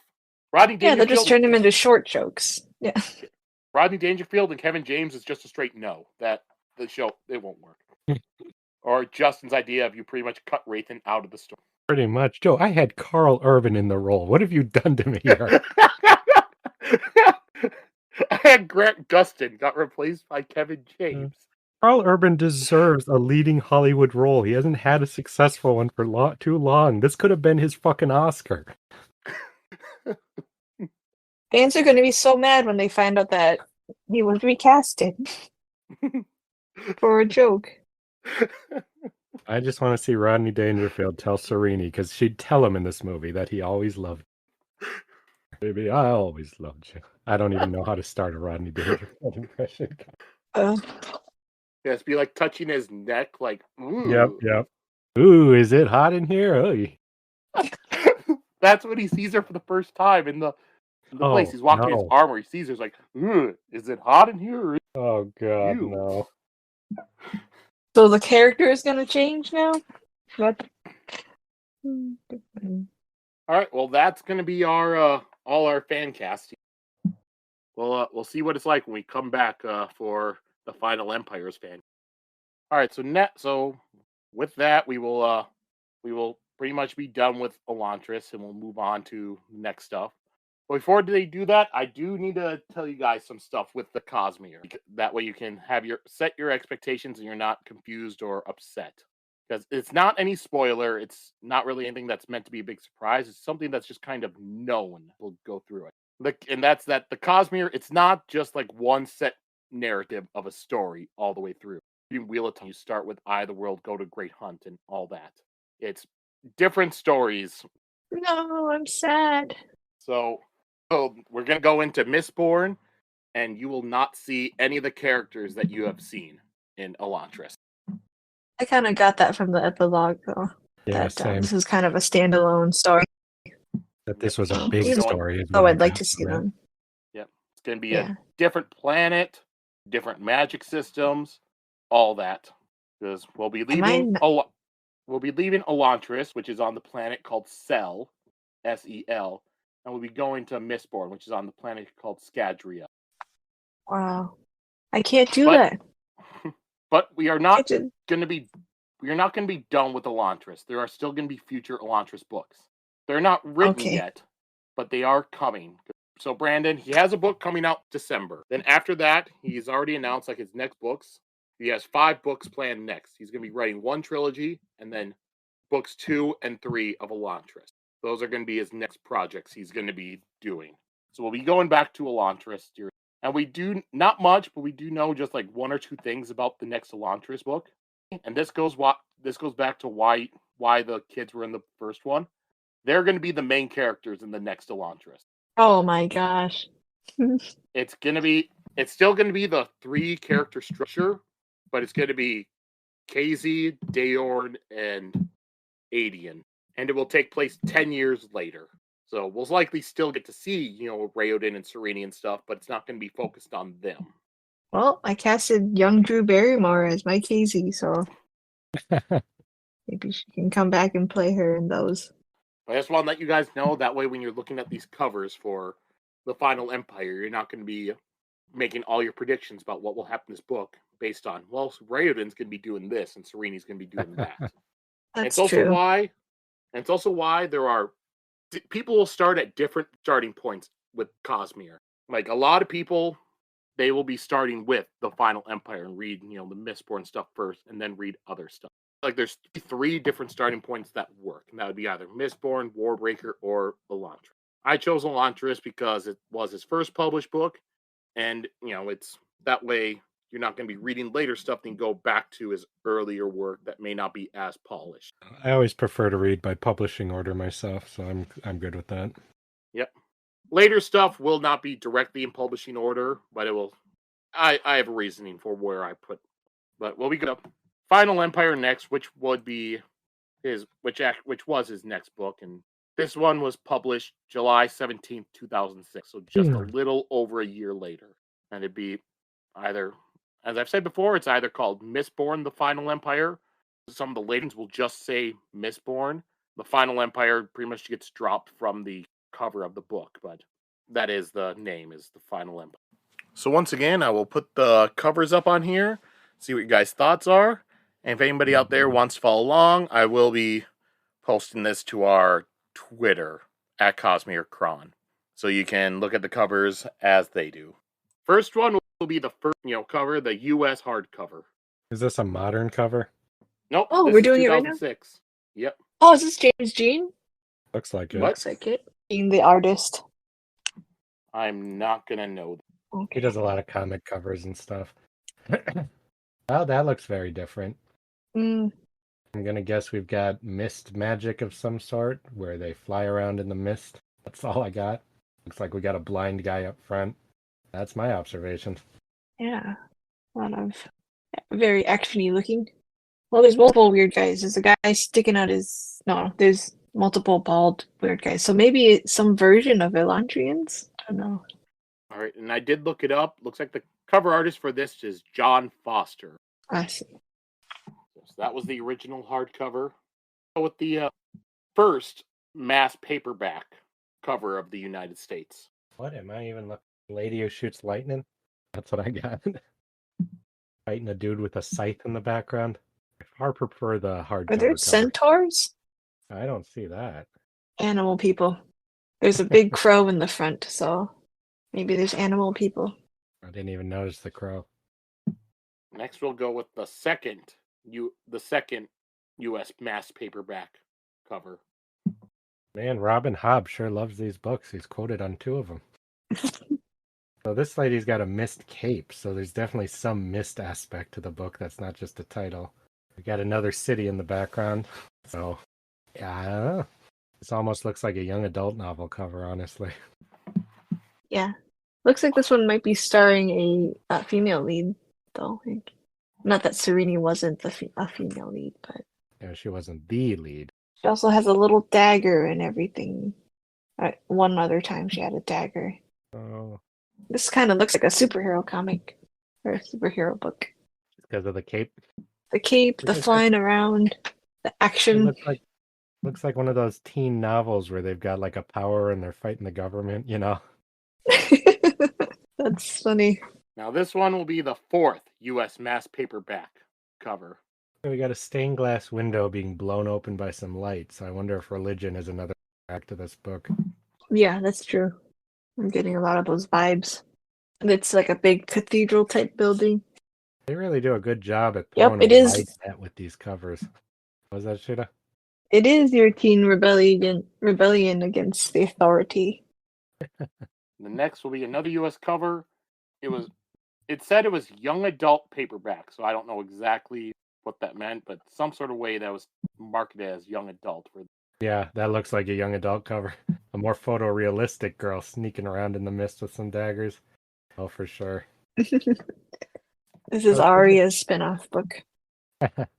It's interesting looking at all these covers. You can see the second one for the paperback. The first paperback is going for the more fantasy crowd. The second one with the pink lettering and different kind of thing is going for a younger, I think probably female crowd. The third one's going for the like, you just grab a book that looks cool crowd, you know, like at the airport or whatever. And then, yeah, this one is definitely going for the teen crowd again. Yeah, I think that third one with, just the glass shattering also feels like it's getting more of the modern covers are. Yeah. You look at the Song of Ice and Fire covers. You had the original covers for those were awesome, like fantasy artwork stuff. Now it just says a Game of Thrones. It has a sword on it. Yeah. And the first one almost looks like it's going for the graphic novel crowd. I would think this was a comic if you told me it was. Yeah, it does look like that. It's more illustrated, like cartoony. It's really interesting to watch the advertising people try to sell this book to as many people as possible. Mm-hmm. Which makes me really curious what they think the target audience is and what it's going to be like. And now one more U.S. cover. This is one from a new printing from last year. So this is if you go to the bookstore, this would be what you'd see for the trade paperback size. God, is that what modern book covers look like? Looks like it's an anime. This is so silly. You got freaking Akira It's jumping very, over the city in front of a red moon. You see here, it's silhouetted, the same character silhouetted against a moon. This almost feels like Harry Potter vibes to me. I'm not a fan of this cover. Like it's also kind of. But then There's again, the tattered cloak though from our logo. Yeah, maybe it is going for a younger audience though. If they've got a cover like this, like a more graphic cover. Yeah. Also, they got rid now of that we'll switch over to for this stupid one. We'll go over to the UK cover now. Oh God, this is just like the other UK cover you showed us with just a swirl of color. Were these all released around the same time then? Like the one with the green and the white background and the pencil? Well, that'd be a year before, because Elantris is 2005, this was 2006. Were these the original covers for the UK edition? I assume so. All I saw was it said UK, Oh, okay. So that's my guess. Well, they got a theme going over there. Looks like you got some kind of blanket lady dancing with a giant blue silk sheet in front of Hogwarts. That's what I say. Yeah, it seems like it also takes place in a city or again, like that's a big part of it. If the architecture is to be trusted, it looks less of a fantasy setting and more of a Victorian setting or something. Yeah, interesting. Completely different than Elantris. Also, really, one character is the focus. It looks like. Mm-hmm. Next, we'll be going to Georgia. Now that's a cover. Again, looking like a comic book cover. Mm-hmm. Looks like this book stars Ragman, basically. I was gonna say that. Yeah. Ragman. Looks like another kind of Victorian-y, I don't know the time period build. You got two of them here. So maybe there's more than one Mistborn. And the city is filled with mists, so some kind of Silent Hill Nightmare world, hopefully. I'll just say I'm really impressed with that the cloak on the logo looked looks kind of like this, and I did not look up any reference for it. So, Oh yeah, sent you yeah. I one see what picture you're of saying, reference. Sheta. I didn't realize that. oh yeah, yeah, but yeah, it moves like it though. Yeah, Well, I'm really hoping for some tentacle cloaks. That would make me happy. Well, next we'll be going into Romania. What the fuck? sexy romance novel. So you got Geralt of Rivia If wearing a one of these cloaks with a Buxom Yum Lass now. yeah, like a busty girl in a corset, looking like she's from a western. No, she looks like a I romantic guess you could say period Victorian woman. again. Yeah, that too, yeah. She's also bent over, like, can I clean your mead cups from you? No, she's bent over like they're walking towards something scary. She's ready to something. I wonder if the gesture of the man kind of hand to heart is anything, or if it's just a random weird pose. You know how these other country covers can be. More interpretive, Mhm. more weird. Or nothing to do with the book. Yeah, I wonder if this girl is even a character, or just nope, doesn't show up. Like, This could not be more different than the American, the pink titled American cover one. yeah. All right, next we'll go to the Czech Republic. What is this, the DVD menu for Buffy the Vampire Slayer? She's got an awkward It's photo on a very weird background. Looks like like she's wearing a cloak. digital collage background. Yeah, yeah. It is. I don't know how much to take from these ones. Really looks like a cover of from the time though. Kind of reminds me of Animorphs too, with how it's with the style. Oh, you got that same kind of architecture in the background, though. We've still got mist in the background, person with a cloak on, so that's been the common theme, those three things. Is this the buxom girl? That's funny. Who would also be the dagger girl She's from not earlier. buxom. Yeah. It'd be funny if they randomly drew her busty or the because that's what sells in Georgia apparently. That one was not Georgia. That one was. Oh yeah. Next we'll go to Brazil. Oh, wow, that's cool. Ooh, this is the most actiony cover so far. Yeah, I'd buy this book. One You got cloaky guy. What's that? You do it. Yeah. One cloaked figure fighting like a bunch of those kind of bald creature characters. This is epic. And he's falling like off a building or something. Yeah, but he looks all calm This and is in control. cool. Yeah, this is my kind of book. Yeah. I'm gonna reference this for Horror Girl. All right. Next we go into Poland. There were two covers, so I don't know if it was two different printings or if it was they split the book into two parts. But this is the first of the Poland cover. What the fuck is that? Nonsense. We got a red-headed, shirtless dude with a This looks like red a belt. Yeah, a belt that matches his hair, leaning on some kind of Lovecraftian nightmare that he looks like he's about to either stab or romance, with a fucking pinkish purple background. and the font is crazy. Mm-hmm. It looks like AC/DC, like very jaggedy. Does look like a 70s album or something. Interesting. Yeah. It's cool, it's all painted and stuff like that. I think that it's supposed to be the cloak behind him though. Or I don't know, cloak thingy. What the heck are the cloaks? Like, why is that important? Also, this is a different character than the girl we've been seeing. First red-haired character. I don't trust this character is in the book. Shit. This is such a weird pose too. Sorry, not to criticize. JoJo's pose. Yeah. All right. Now we'll go on to the second Polish cover. Oh god. Okay, that one's normal. Whoa. How does it go from that one to this one? You've just got that girl with the cloak, two daggers on the same architecture. This one makes a lot of sense. I really like the art on this one. It's really pretty.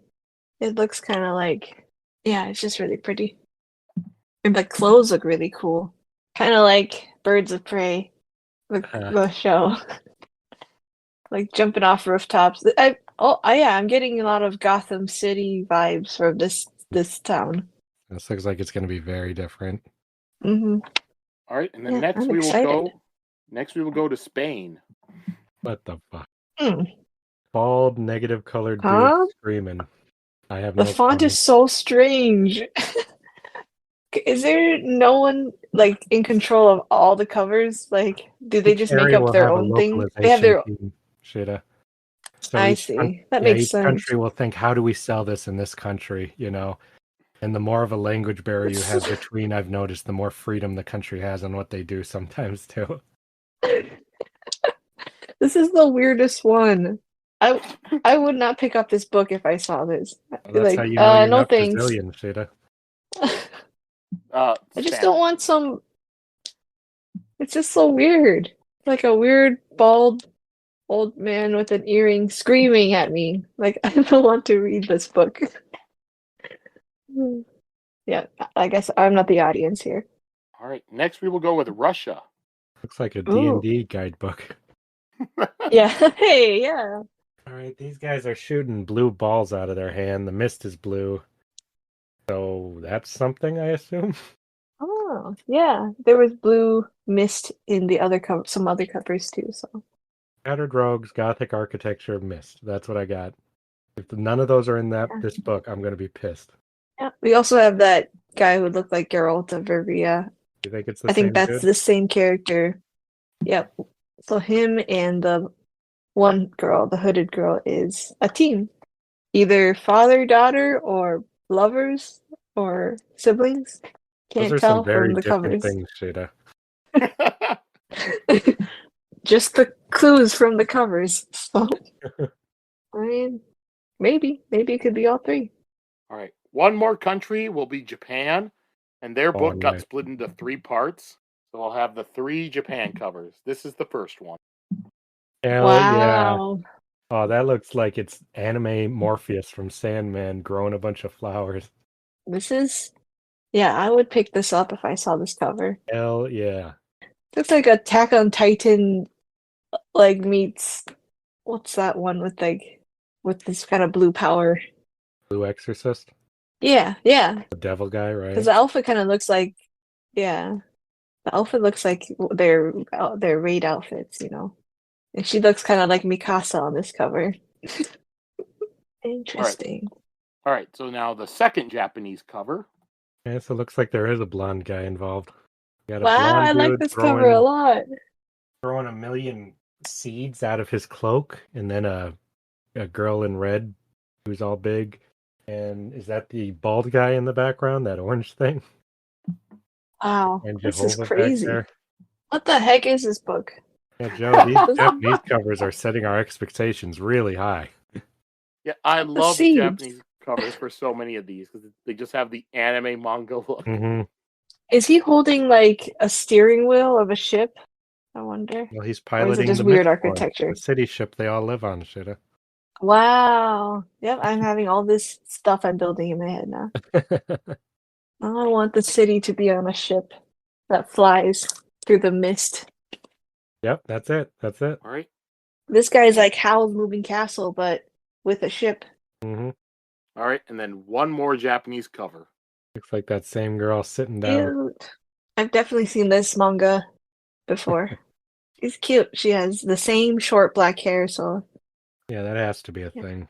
It's been on too many covers. So black-haired girl, tattered cloaks, maybe a blonde guy, and mist. That's what I've got. what about that red-haired guy? I don't trust that guy to be in the And book. a red-haired guy from JoJo's. Yeah, I don't trust that at all to be in the book. If it is, I'll be very surprised. All right. So now you have all these covers. Now, what's the plot of this book? Tell me what will happen. A young girl is inducted into the Order of the Mistborn in the city covered in mist. They are born of the mist, and they're oppressed by the government, who they have to sneak through the city to rebel against. And they fight the Order of the bald guys with the axes, who are sent to hunt them down. And they learn the magics of the mist. Wrong. It's clearly about a young girl and her family of Mistborn, like just a ragtag group. This is a dead city. It's just full of those bald guys, and they just hide and infest the city. and they have tasked themselves with the mission to clean the city out of them. But no one is helping them. Their government kind of just lets them be, and they're also trying to find some kind of secret that's hidden in the city that they have to clear the bald guys out to get to. That's pretty imaginative. What about the seeds? Maybe they're trying to plant the seeds in the city. We don't know that those are seeds. I just said seeds. I doubt that's what they are. Maybe They they're the look like mist pellets. seeds. They're the mist pellets that explode into mist. That's stupid. No, there's wheat. There's plants. In one of the covers, the girl's holding a small bottle in her hands. I think they have to drink those. They're potions. Well, sounds like Okay, fact to me. that's it. All right. So you have the covers. You have the your what you believe the plot's going to wind up being. So I'll give you with next week we will be starting the Final Empire, or also called just straight Mistborn, and we'll read the prologue and then chapters 1, 2, and 3. Sounds good. Yep, that's what we'll have for next week. And then some stuff I want to go over right now is before we go into plugs and stuff. It's just some like reviews and stuff we had gotten, just for fun. Fun, or is this going to make us cry? Oh yeah, I'm sad. Well, we'll see. So we'll go with an email we had gotten from somebody named Janzi. All right, so what up? Joe, you do a great job hosting and letting Justin and Sheta give their thoughts. Y'all get off topic at the perfect amount where you don't get off topic too long that becomes jarring, but get a good idea of your thoughts on other media. I've always been a fan of Elantris, even if it was one of Brandon's lesser works. Justin and Sheta already are enjoying this book this much so far, then they're going to be overjoyed with the future books they will read. Keep up the good work, and you'll continue to gain more listeners. Sheta's ships are crack, though. Funny, but crack. What's that mean? They're terrible. Crack ship would be just something that's just kind of like, what? Is typically your first response. Well, she's already shipping characters just based on these covers. She did that last time, too. I'm not. They did it with the buxom girl. Well, thank you for your kind words. Yeah. And then I'm glad. On our YouTube, we did get a couple comments on one of the videos. So it looks like this would have been, when we did chapters 14 through 17. Just a guy, looks like his name was Alcade. I've been trying to follow along on my own, but I broke down and binged the rest of the book. Thank you for sharing your ideas and theories. Wow. I'm glad he enjoyed the book. Yeah. I wonder if that was when I also wanted to read forward. I think it'd be hard to keep up to pace with a podcast reading if you can just sit there and read it instead, Yeah. And if you could still listen to the podcast after you read it too. A couple other comments. This one's actually from another Cosmere podcast called Cosmere Connection. Now, I don't know who left this because that show has about 5 different hosts. But they were just saying that they, first that they think they found a new show to binge, and then I responded to them, and they said, yep, from what they've seen so far, they've loved it. Yay! So we're getting stuff from other Cosmere podcasts. Fun. Joe, I like how you say you responded I'd like to listen back, but not what you said. So I'm assuming you're like, fuck off. My response was just, enjoy. I hope you like it, and that I had recently heard them on the Cosmere Reads podcast. And since then, I've also been listening to their podcast. Sadly, since we're avoiding spoilers, we really can't go listen to other ones, but Yeah, that's very heartening to hear, so I'm really glad. Some professionals. Yeah, from professionals. Professional core mirrors, I will call them. Core mirrors? Mm-hmm. Core mirrors. They're ers of the core mirror. You mean Cosmere? Yes, not Cormier. God damn it! Oh, okay. I was like, isn't that for something else? That's a city in D&D. Yeah. Well, I just got kicked off the podcast. Okay, it's only our first book. Mm-hmm. And then just some reviews on Apple. From Jansmo, Fun Cosmere podcast. Y'all are getting better as you do more episodes. Fun and funny. Keep up the good work. If y'all like Elantris, it only gets better from here. Yeah, that seems to be the sentiment. It's got to be fun for people who've read it all to be like, oh, they thought this was good? Just wait, And another I'm one, excited. Yeah. E-Quarters, Cosmere Reread. As someone else in the Cosmere podcast, I've enjoyed what I've heard so far. Can't wait to listen to everything, but I'm going to hold off majorly when our show covers Elantris so we can see what new readers think. Keep enjoying Brandon's stories, and I'm sure you'll laugh, cry, and beg for more like the rest of us. Read on. Well, there's a lot more to read, right? No shortage of books. Yep. I'm sure you feel the different when you there. get caught up. And if anybody else wants to contact us, leave reviews, on Apple or other places. I'll try to figure out how to look up reviews. No horrible, YouTube's also an easy profanity-laden, offensive reviews yet? Not that I've seen. Oh. If you want to follow us on, the site formerly known as Twitter, now known as Key, a most ancient letter, we're at CosmereChron, CosmerChron. If you want to, contact us directly, CosmereChronicles@gmail.com. And then Justin Sheta will have their own plugs for ways to contact or ways to support them. You can find my comic books and my art at Instagram, X, DeviantArt, and even Patreon.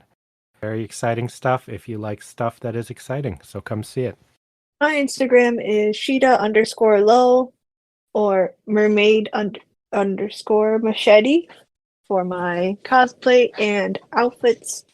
And I am just starting to do reels, so I'll do probably art reels and a YouTube of me putting together my Nico Robin cosplay. That will probably be on my YouTube channel to come soon, hopefully.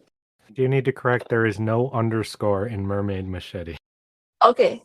Yep, just Mermaid Machete. There you go. That's also my gamer tag if you ever find me playing Helldivers and on Xbox too. So.